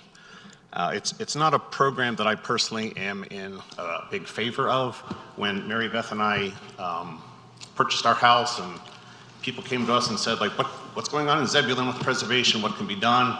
And when we looked at the different historic preservation options, there are national options, there's state options, there's county, there's local, there's individual things. And we kind of solidified on the national program, the National Register of Historic Places, of which the Zebulon Historic District is listed on. Why would we do that? Well, it gives you the biggest bang for the buck. There's 330 properties that are on there. We've had businesses in town that have taken advantage of the program that have gotten significant tax credits. We've taught a tax credit workshop in conjunction with the town. Creative Cup is a great example of that. What a beautiful place right next to the alleyway. They did all of that nice work and got tax credits for it. Norse Brewing is another example. There's another homeowner in the downtown area that is taking care of those tax credits. Those tax credits don't cost you $1. The town doesn't ship anything in. Those people that spend their money, they get, up to 35% for businesses of every dollar that they've spent comes back to them in tax credits. On the other hand, certificates of appropriateness, which is what Wake County Historic Preservation Commission oversees, that's a completely different program. That's where the rules and the regulations are clearly defined. What color can your house be? What kind of mailbox can you have? What can you do on the inside and the outside of your property? This property has one of those COAs. If you make changes to the inside or outside of this place, you have to have that Historic Preservation Commission approve it. There's 2 homeowners, as Mr. Clark mentioned, that have been given certificates of appropriateness. They didn't seek those out. Mr. Roth came through town and said, hey, would you think about this? And they worked things out. I've heard from those 2 homeowners, they've had problems going through that process, made changes to their properties and didn't like the letters and the responses that they got through that program. One of them said, I'd like to turn my certificate of appropriateness back in if I knew this is what that program was all about. Is that something Zebulon wants to do? Like, does Zebulon ever want to have their own Historic Preservation Commission that is not a county-wide thing? Maybe. Mr. Clark has in the UDO, there's a blank open page that says, here's where those local ordinances can go. It's blank, it's something that could come around at some point. I don't think we're ready for that yet. I think we kind of got to stick with programs that we kind of have in place. As far as the certificate of appropriateness issue, like, my issues with it are like, why do you even need to issue a letter of support? You don't have any control over those certificates of appropriateness. You're not asked to vote on anything. You don't define those rules. You don't review anything. It's just like a nice thing if you send a letter of support. I don't understand what's wrong with the current decisions that are made on COAs. I don't understand what rules are being proposed to be changed, who retains the decision-making authority, how will homeowners or local citizens be involved in any of that decision-making process? I believe the answer to that is 0. And there's like no examples of like what this proposed savings to the homeowner is going to be. The way that program works today is if a home in Zebulon is given a certificate of appropriateness, there's only 2 of them. I've heard from retired preservationists who said, I've driven around Zebulon, nice things. It's a great national historic district. I don't see you're going to get too many more local designations. But the people that do get that certification, what they get is 50% off of their Wake County real estate taxes. That hurts you because that money comes out of money that comes into Zebulon. I don't see why there's a need to change this certificate of appropriateness. I don't understand what a letter of support does. I don't see how it helps the citizens. Scott, before you leave, so folks can turn in their certificate. See, the way I always understood how these preservation efforts work was that they were more concerned with maintaining the integrity of the outside of the structure and less so with caring about if somebody painted their walls inside a garish color or knocked out a wall to make their house more livable. But what you're saying is that that plays into it when they issue these certificates of appropriateness? Yeah, that's a great question. Let me try to clarify. There's different programs. So the national level, the National Register Historic Program, they just really care about what the facade, the front of the building looks like. Yeah. They don't go inside and look around unless you're getting an individually listed property. But for a district, they just kind of look at the outside and say, if you want tax credits, like, don't mess up your porch. That's all they care about. Historic preservation commissions, whether they're local or this county thing that Wake County has. Wake County is the only place that I know of that has this county interlocal agreement of a historic preservation commission. Everywhere else in the U.S., it's always per municipality, per city. They have their own historic preservation commission. Apex has ones, Holly Spring has ones, Wake Forest has ones. All the other towns kind of just like get together and we'll have this Wake County thing, do this stuff for us. But those HPCs define their own rules and regulations, so they vary from commission to commission. The Wake County Historic Preservation Commission does care about what the inside of your house looks like. And they will tell you, they like to come for a little tour. They'll tell you like, oh, this wall used to not be here. You have to tear that out and put that back. You have to make your windows look like they looked like in 1910. Like we've been told our house would never qualify because we have vinyl replacement windows and vinyl siding. That's fair. Are we that pure that we need to go through and abide by all of those rules? We choose not to do that right now. But yes, that's what those historic preservation commissions impose upon those that want a COA. So we just have less than a handful of folks that have taken advantage of this in Zebulon, and those people are receiving 50% off their real estate taxes. Otherwise, if they're just part of the program that you guys talked about when we first became a historic district, it's 35% off of their in tax credits. Yes, it's 15% for a homeowner, 15% of state taxes, and if it's a business, you get 15% state and 20% federal. But there's no local, no county, no municipal tax impact. Okay, and so this is going to move forward, and it is already a thing whether Zebulon signs on to support it or not, correct? Yes. And it can occur in Zebulon whether or not we send forth a letter of recommendation, correct? Yes. Okay. Thank you so very much for helping us understand this a little bit more. I wish that we could have had someone that actually petitioned the support letter here tonight, but they just weren't able to make it. So thank you for acting as the person who knows the things tonight. Any other questions, comments from the board? I'd like to know, Mike, your thoughts after hearing that, your professional thoughts? There's some clarification. Mike, your professional thoughts after hearing that? She said she Sorry, couldn't hear. say that again? For some clarifications, the COA is not a program. COA is a certificate of appropriateness. It says that what you do to your property meets those standards. Those standards, the foundation of all those standards is the Secretary of Interior guidelines for historic preservation. There's 3 different classifications depending upon what type of district it is. That is the foundational element of these. The reason that these standards have to be updated periodically, especially in today's times, is there's changing technologies that make it easier for homeowners to do these restorations of their homes while still being able to realize savings.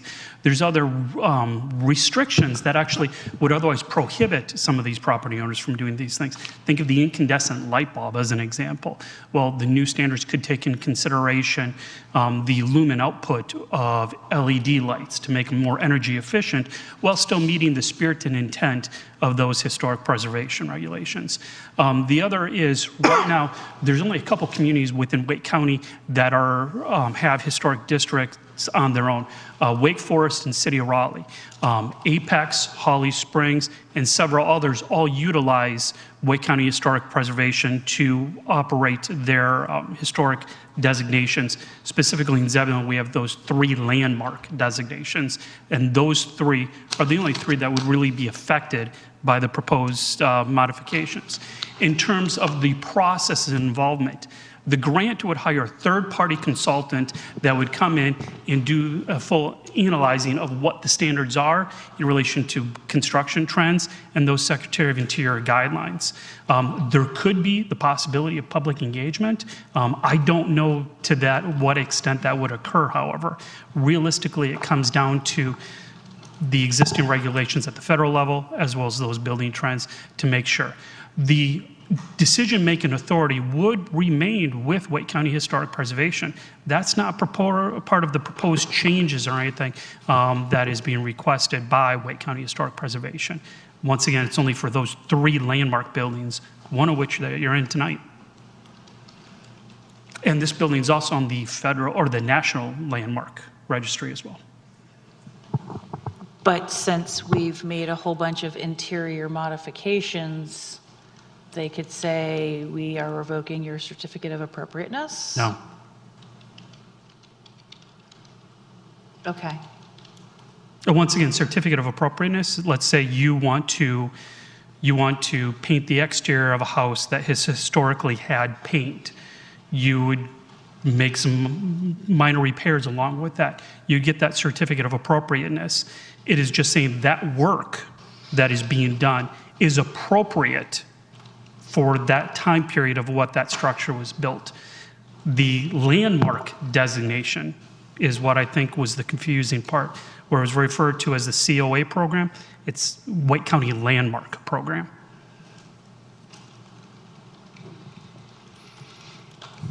Any other questions, comments from the board?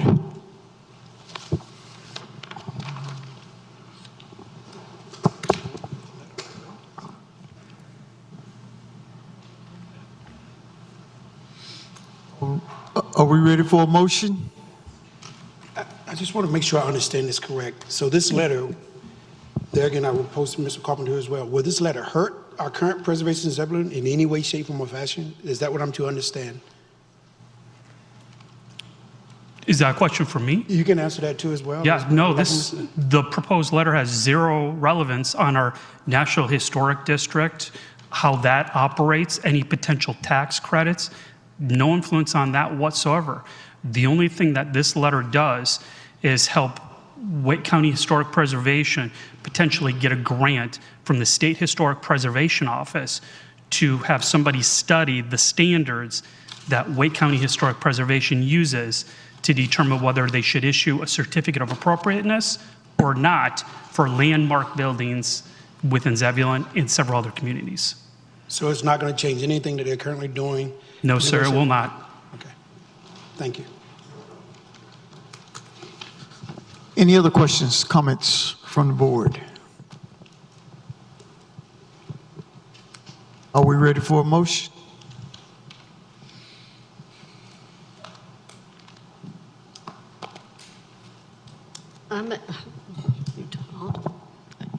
I make a motion that we approve the letter of support for Wake County Historic Preservation Commission. We have a motion. Is there a second? Second. Discussion. One of the biggest things for me, I just want to make sure we don't currently have what we have in place. We're in any shape, form, or fashion, which we've been told that the letter will not do that. So I just wanted to reiterate that and thank Preservation Zebulon for what they're currently doing. Any further discussion? Roll vote. Commissioner Davis? Favor.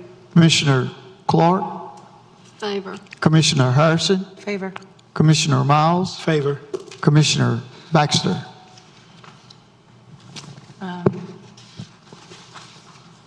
Favor? Favor? Motion passes. Thank you. Next, we had travel and training. Commissioner Davis. Just wanted to take the opportunity to talk with my board about the expenses of travel and training. Many of us have had opportunity this year and the past fiscal year to attend several conferences. And because of that, due to that, we've been able to learn a lot more information that's beneficial to the town of Zebulon and us as leaders, where we did the National League of Municipality, North Carolina League. Am I saying it right? I get them all mixed up. North Carolina, League of Municipalities. Y'all that, NLC, yeah, all of them, City Vision, great opportunities, and we still have further opportunities to come, one being in Tampa in November. But because of the travel and the budget that was set before us, we have tapped out of those funds. And so therefore, any further conferences that we want to do coming this year, or if we register for the one in Tampa, we don't have enough funds at the time. So I wanted to discuss the ability to move funds, to ask direct town staff to move funds so that we can register for those of us who do want to attend the conference in Florida, and then discuss what that might look like going forward for our budget. Andrew Moore? I didn't have anything. I mean, Oh. I will share that I share with Commissioner Davis that you are going to have a conversation on Thursday about your travel and training budget, but that's for the FY25 budget. And I think, I don't want to put words in your mouth, but I think she had some interest in securing funds in the current fiscal year for a conference while it's next fiscal year to pay for what I'm assuming is some early bird registration. There will be savings if we are able to register before we move into FY25. And I don't think that that was something that we were considering when we did FY24's budget, but I would rather us save money now than have to pay more and wrap it into next year's budget. I mean, we do have the funds in the executive board line item since we, pardon me, we have not yet hired the town clerk. So we could potentially move those funds just so that we can get registered for the conference and make sure that we build next year's registration into FY26, 25. Is that kind of what you were thinking? Okay. Yeah, so again, like she's saying, we would have savings if we could go ahead and move those funds now, but my understanding is we can't tap into those savings because we don't have the funds currently. We've already, and like I said, I want to make sure that we have an understanding that these conferences are beneficial to us as commissioners, as the board, period, for the lot of classes that they offer and what we can bring back to the town of Zebulon. And just a bit of info, the City Summit 2024 for National League of Cities, we can register as a group and be billed for it as well, because they do take into consideration when registration is compared to budget season. So I know last year that we could register for, and they would invoice us to be paid for the new fiscal year. Okay. I don't know if that is still the thing, but I know that it was something that they did do last year. I don't know if we want to look into that before we move forward on this, but I mean, I'm happy to look into it, and I can report back on Thursday, or we can just whatever. But either way. Or we could agree to the budget transfer now, and if we don't need it, then we don't use it. Tap into it. But, or we just address this on Thursday and ask staff to find out if we can do that with the registration. Because I didn't realize that was available. That's not listed on their website, so. Okay. Yeah, it is available. It was last year. Let me not say it is this year. And the only reason why I was making it a topic of discussion tonight is because I know we're on a time frame, and I want to make sure that definitely we're want moving to forward. So I do like Commissioner Baxter's suggestion of we go ahead and move the funds, and if we don't need it, then we don't tap into it, and that still gives us time to look into. But is it a matter of moving the funds if the funds are already in the line, even though they were earmarked for? They're on a different line item. That's all it is. It's just moving the line Just item. moving them out. Yeah, I would want the board to say, yes, it's okay to move, because that's y'all's money. Right.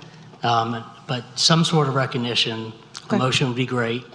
If you want to do it tonight, I think you can also wait till Thursday, but if you want to do something tonight, something saying move money from salaries to travel and training to allow for advanced registration on National League of Cities. Okay, I As like an it. example. That sounds good. Like that? Thank you. May I ask a question? How much money is in our travel and training now? $32,500. Chris Perry, how much is in the fire's travel and training?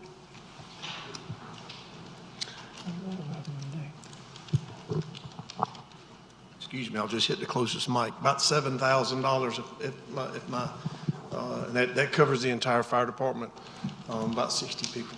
Is that for the year? Yes, ma'am. Okay. Chief, how much is in the police travel and training? Yes, she really is. $20,900. Thank you guys for those numbers. And what we'll do. Chris? Were you, hold on, were you finished, Commissioner Clark? Chris, you have travel and training Let's for round yours? it out. Let's do planning, We too. have approximately $15,000. We also have another approximately $15,000 for our CDL program that because of the change, but. Repeat that, I was sorry, Yes, ma'am. We have about $15,000 in travel and training in our 3 operating departments. We also have additional $15,000 for our CDL program that where they just recently changed the laws. Fortunately, to send my guys to class. So that's something new, but typical travel and training for us is $15,000. Thank you. Oh, Any other questions, comments?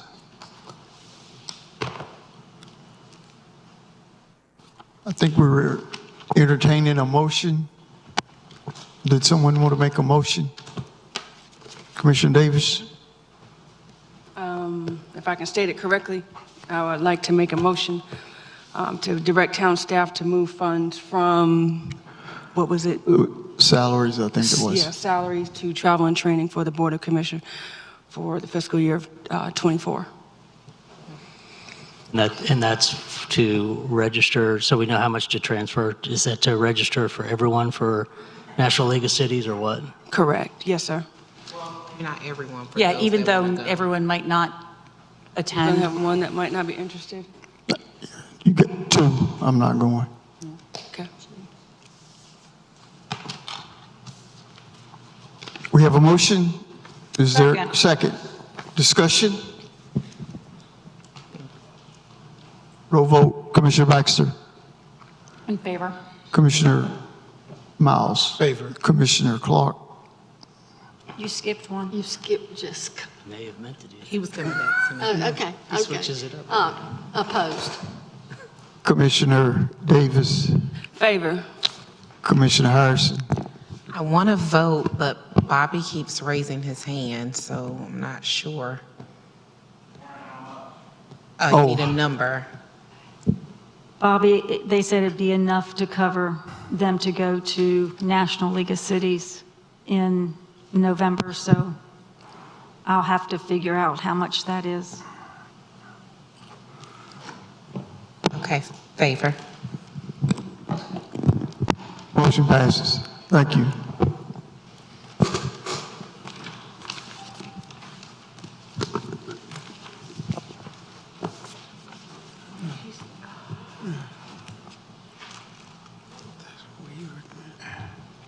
I got news.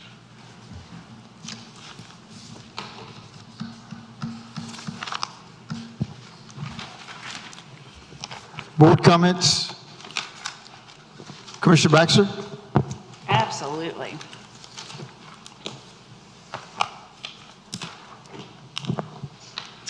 So before we get to November, and we have a lot of folks wondering when the parade is going to be, I would like to have the board entertain a thought of putting together a parade committee and asking folks from the community to join us in trying to create something meaningful. If we don't start talking about this now, it's not going to happen.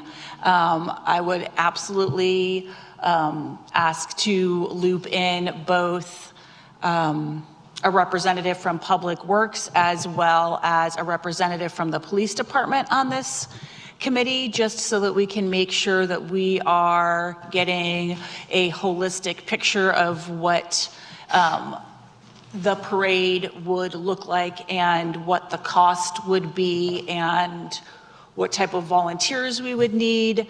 And so if we could please consider that for discussion on May 15th, that would be super great. And if anyone is interested in the community and reaching out to me to say, yes, I'd like to be a part of that, that would be super helpful, because it really did seem like folks missed the parade last year desperately in their soul. And so if that's something that we're going to move forward with, I think that it needs to be a community effort and not just an effort of town staff. In addition, I'd still like to, so now we're talking about committees, I would love to put forth the idea of an appearance committee, and we can certainly reach out to other surrounding communities for how their appearance committees have been put together and what that looks like. I know that Wendell's is extremely active, and they probably would have some really good ideas and thoughts, and that might help us kind of craft what public art painting on the sidewalks might look like, because a lot of communities have appearance committees that might be able to give us some useful information.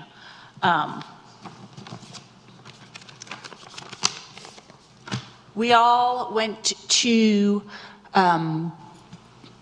City Vision in Winston-Salem this last month, and I have to say that the information that we are given, the opportunities that we have to meet with other elected officials from across the state and to have conversations with our representatives from the National League of Municipalities is absolutely invaluable.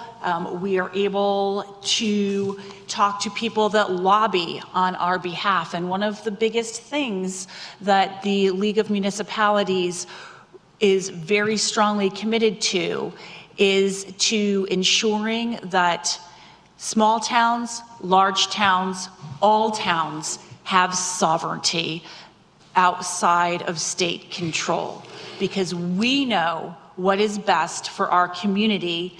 And sometimes in Raleigh, the legislators want to make blanket rules and regulations that don't necessarily fit the character or the needs of a community like Zebulon. We're the second fastest growing, or at least we were, in the state, and we have different needs than, say, the town of Robinsonville. So, or the town of Winston-Salem, the city of Winston-Salem. And so being able to understand all that the league has to offer, they have great trainings, they bring in wonderful speakers that help us not only understand what trends are across the country and across the state, but give us insight into how to better handle situations that might come up within our town. So I was really happy to be able to be there in Winston-Salem, and it really speaks volumes that our entire board, including our mayor, was committed to go, because it is a dedication of time. The only thing that I regret is that we weren't able to be there for the ribbon cutting of Wake Tech, which is such a phenomenal facility. I'm so excited that we have it right down the road. It is going to provide so many wonderful opportunities for students from Zebulon, whether adults or high schoolers or post-high schoolers. I really see that as being a wonderful economic driver to be able to train the workers of tomorrow. And I am just so very, very excited and grateful that we have an educational opportunity of this caliber right down the road from us. And so I would encourage us, since we were not able to attend the ribbon cutting, to perhaps just, and I don't think anyone was anyone from the town there, Joe? Yes, we did have staff there. Okay, but perhaps us elected officials, I would be happy to craft a thank you to Wake Tech just for being so awesome, and maybe a letter just saying we're glad that they're here. We've got a lot of things coming up, including our next concert series.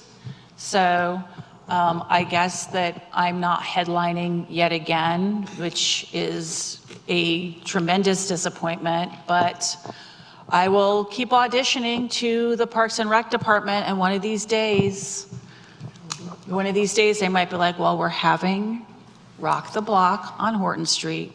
Shannon, you'll be headlining in Community Park. I'll take it. All right, so everyone, mental health awareness is very, very, very important. It affects each and every one of us, and overall health includes mental health, so be good to yourselves and get help if you need it.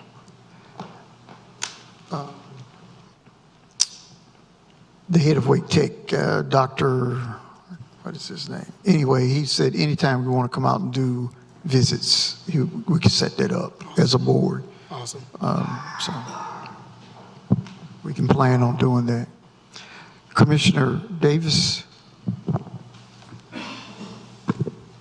Well, thank you, Commissioner Baxter, for all of her enlightenment, because we have the same sentiments in a lot of things. So, you know, we just had the discussion about travel and training, and I'd just like to say we've had wonderful opportunities to attend 3 conferences so far, and I just think these are very beneficial to us as a board. And like Commissioner Baxter said, the insight of what we get, the classes that we are able to take, the networking that we are able to do, the ability to learn from other municipalities.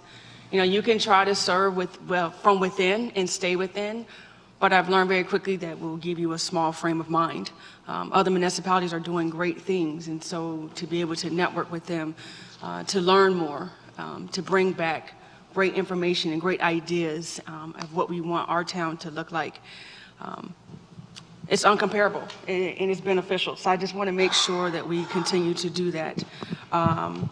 When we were there at the one in Washington, D.C., we ran into a group of youth who have created a junior board of commissioners. And that is something that I would love for us to be able to emulate. If anybody knows me, they know I'm always about the youth. So anything that is going to be beneficial to our kids, I think it's something that we should do. We had the opportunity to be at Zebulon Middle School for their career day. And speaking to those youth was so enriching. And you're there to pour into the kids, but it's amazing how much they pour right back into you. And talking with so many of them and the questions that they had was amazing to me, because to see how many were actually informed about politics, and then how many were challenging me with a lot of questions. And that pushed more. I said, I would love to mentor a group of you. And so I would like to see us as a board come together and discuss that more, what that might look like, working with our kids. Same sentiments of mental health. It was an honor to read that. Mental health is something that is near and dear to my heart. I feel like it is something that most people try to battle individually, but it's something that affects us collectively. And so whether it's affecting you or somebody you know, it has touched us all in a way. So I too would like to say that, you know, if there's anything, counseling, some form of therapy, never be ashamed. So let's just continue to push that. And I think overall that was it. Springfest was a great hit. So thank you again to the town of Zebulon, everybody, the police department, Parks and Rec, Public Works, Fire Department, everybody that put that event together. It was a success, and I had a lot of fun. So looking forward to the next event. Thank you. Commissioner Clark? I do not have anything at this time. Commissioner Miles? Okay. First, I kind of follow up with Commissioner Baxter and Commissioner Davis said as far as the training. Much needed for us as a board, working together, figuring out where we're going to go. and taking the citizens of Zebulon in consideration and moving forward. I wrote a brief thing and said, I appreciate all that our staff does with the numbers. I mean, basically, we saw our chiefs come up and our department heads come up and give numbers of the training. I want to ensure the citizens of Zebulon that we will ensure that the fire, police, planning, whatever department there is going to have what they need within the means that we're able to do. And as they go up, it's important that the leaders, that we go up as well. And with those numbers, like I said, it's just important that the citizens understand that they will have what they need for its training. I give example, recently we were throwing numbers out. The police department just had 425,000, if not plus, in air conditioning units. We just saw planning, Public Works give $319,000. So they're going to have what they need. Those numbers, we can easily kind of work to move those numbers along. With that said, that wasn't on my sheet, but here we go. I'd like to just give a huge shout out and a round of applause to an amazing organization who is celebrating a hard to believe milestone. The Zebulon Women's Club is celebrating 100 years solid of Zebulon women, adding value to the greater good of Zebulon this year. Without their countless contributions to our town, where would we be? I want to personally thank them all. Thank you. Commissioner Harrison. Thank you. First, share a lot of the same sentiments as my fellow board members. City Vision was amazing. One thing that I did bring back from City Vision, and actually I don't know if it should have been my favorite session, but it was, and I would love to talk to the staff more about it. The First Amendment auditor session was really good. Jackie, I don't know if you guys are like really familiar with it, but it's very interesting. I know, sorry, Jackie, I didn't mean to just call you out, but you know. So I would love to maybe see that as a topic during our East Wake Local Government Association, if that's at all possible. But I do think that the board, the staff, everyone needs to be trained and to get much more information on First Amendment auditors. I also want to shout out to Bobby, because I sat in a room with Auditor Jessica Holmes, and I was very glad that she did not know Zebulon by name. So thank you, Bobby, for that. Also, super shout out to Commissioner Shannon Baxter. She was voted in as first vice president for Women in Municipal Government during City Vision. So congratulations. We are super proud of you, Commissioner Baxter. I was downtown last week at Springfest, and I ran into a lady that was working the booth during Still Magnolias. And she said that her husband couldn't come or wouldn't come to the event because he needs more handicap accessible seating and different things downtown so that he can enjoy more of our outdoor things as a person who needs maybe more seating that could hold more weight. Or just different things that would make it more accessible for him. And so I promised her that I would mention this during our board meeting and direct our staff to look at more possibilities and more things that we can do to ensure that our events are equitable across the board so that everyone can participate in and have a good time. So I wanted to do that. And the last thing that I have is I received an email from Mr. Torrey Holland. Mr. Holland is the coach for the Zebulon Vikings youth football and cheer organization. Mr. Holland is a native of Zebulon. The Zebulon Vikings is another youth football team who has also been entered and is a part of the East Wake football youth.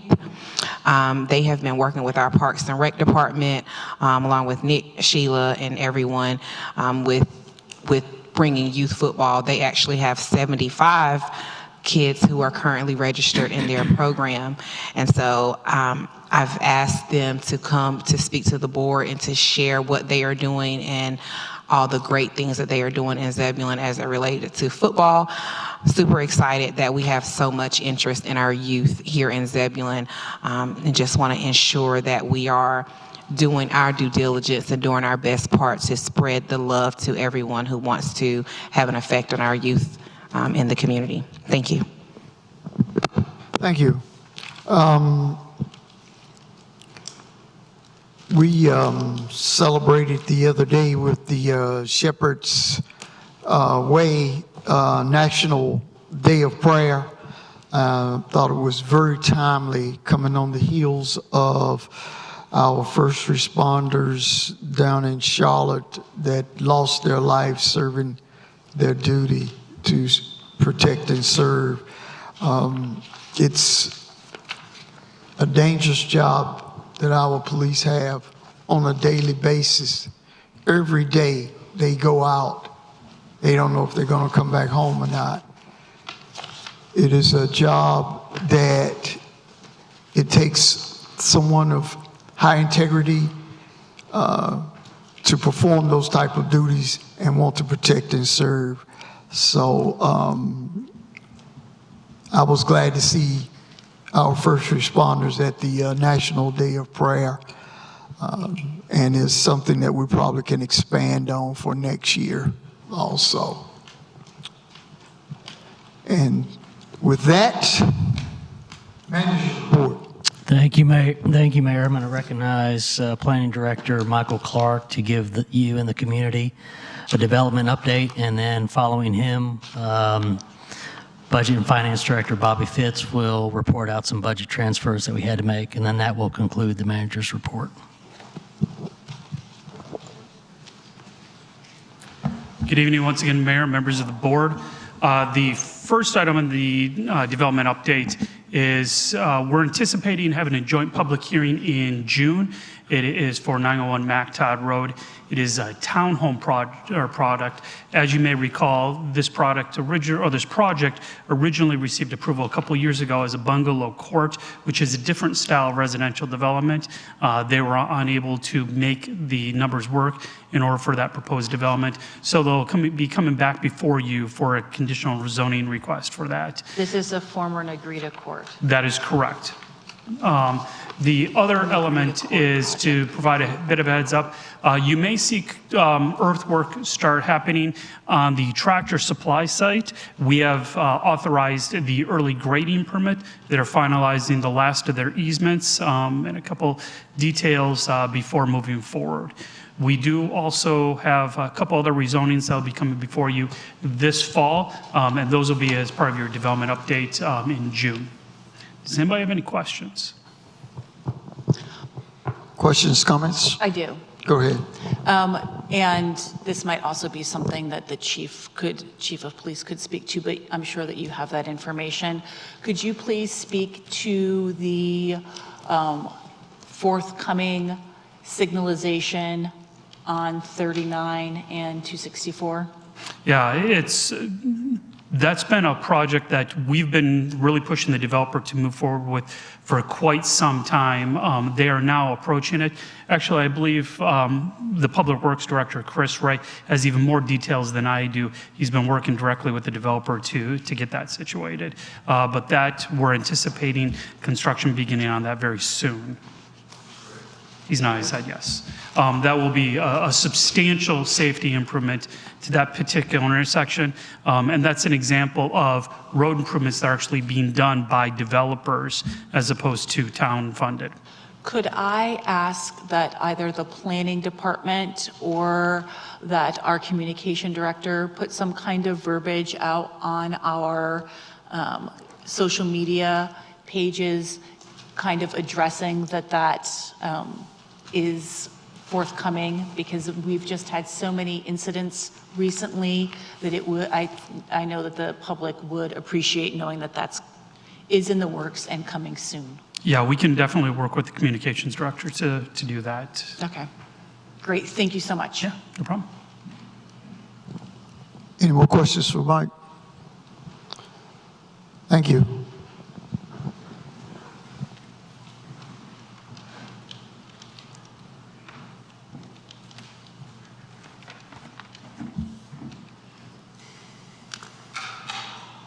Thank you.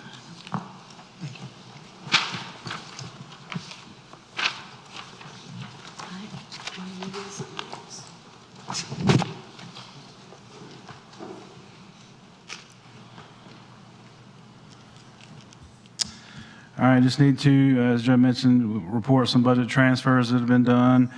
Just a handful, some more year-end cleanup type activity. We're filling some shortages and stuff. In finance, moved 2,000 from retirement, 1,600 of that to insurance and bonds, and 400 to contract services. Moved 3,000 from group insurance to retiree insurance. In administration, moved 10,000 from salaries to contract services IT. Moved 10,000 from professional services to contract services IT. Moved 10,000 from retirement to advertising. In public works, property and project management, moved 10,000 to contract services janitorial. 5,000 in that from part-time salaries, and 5,000 from downtown sidewalk cleaning. In operations, moved 2,500 from part-time salaries to salaries overtime. And Parks and Rec moved 6,130 from group insurance, 5,500 to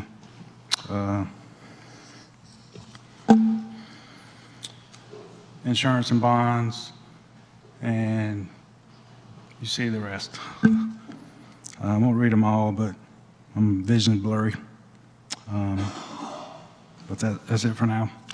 I have a question, Bobby. So I know that we have someone that's assisting in HR. Where was that money transferred from? From... It wasn't transferred. It is in contract services. Yeah, that's right. So that went from salaries to contract services. It says IT. No, the money went from salaries to IT to cover the cost of our IT services that are being provided by Network South. So we took money that would have gone towards an IT director to the IT line item for contract services. Oh, so we don't have anyone additional in HR? We do, and that's under contract services, period. We didn't transfer any money. We didn't have to transfer money. They're a contractor. Oh, okay. Thank you very much. Mm-hmm. All right. You were about to say, Bobby, what were you about to answer? What was your answer going to be before she interjected? What was your answer going to be? Like what she was going to say, what she said. Okay, thank you. Yeah. All right, thank you.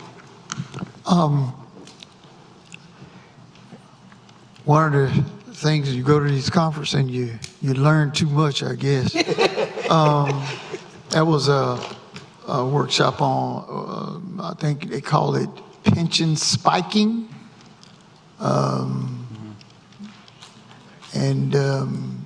It was talking about how the cost of pensions is something that we need to really be aware of as far as budgeting is concerned.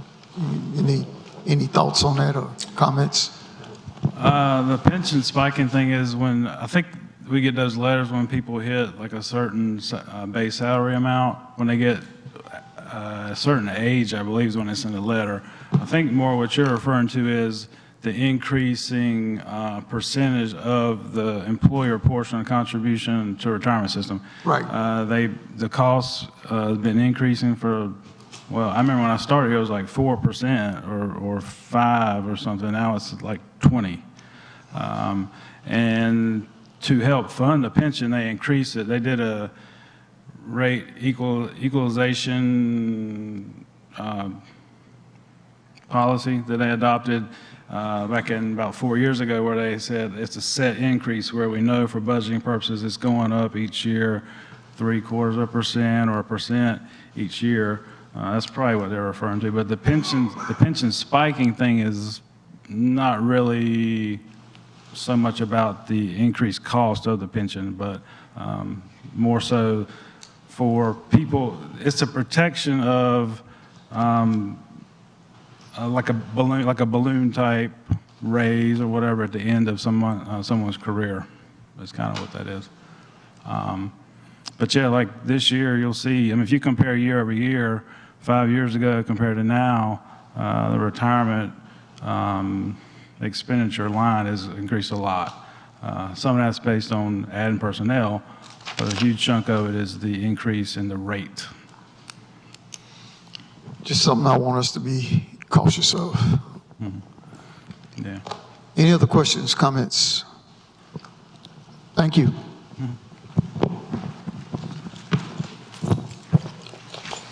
Mayor, that concludes the manager's report. Just as a reminder, we talked about it a little bit tonight, but also for the community, there is a work session, your first budget work session on Thursday. So I will present the FY25 budget at that time. As part of that discussion, in addition to the board's travel and training that we've already mentioned, we'll be talking about consideration of changing the transportation impact fee. We will also start a conversation about renovating, reorganizing the space in this facility as well as the police department. We will outgrow that space as we add staff in the future. So we want to get a conversation in front of the board about that because that will affect the capital budget for FY25 budget. You will have the bond resolution to consider that we also talked about, and we will re-pick up the conversation about branding, get some sense from the board if they want to continue with that project or not. So again, that's the work session on Thursday. There'll be a work session on Wednesday of the following week, which is the 15th, and then the third and final work session that is scheduled is Tuesday of the week after that, which is the 21st. And again, that concludes the manager's report. Thank you. Any questions, comments? Well, I think we could just sit here another 20 minutes and make it 11 o'clock. Was that HR? Hey, Lisa, when do the lights go off in that? The screen raised is we've only had that happen They before. made it like 2 o'clock in the morning. Oh, all right. Well, Yeah. I'm not hanging around till then. Is there a motion So moved. to adjourn?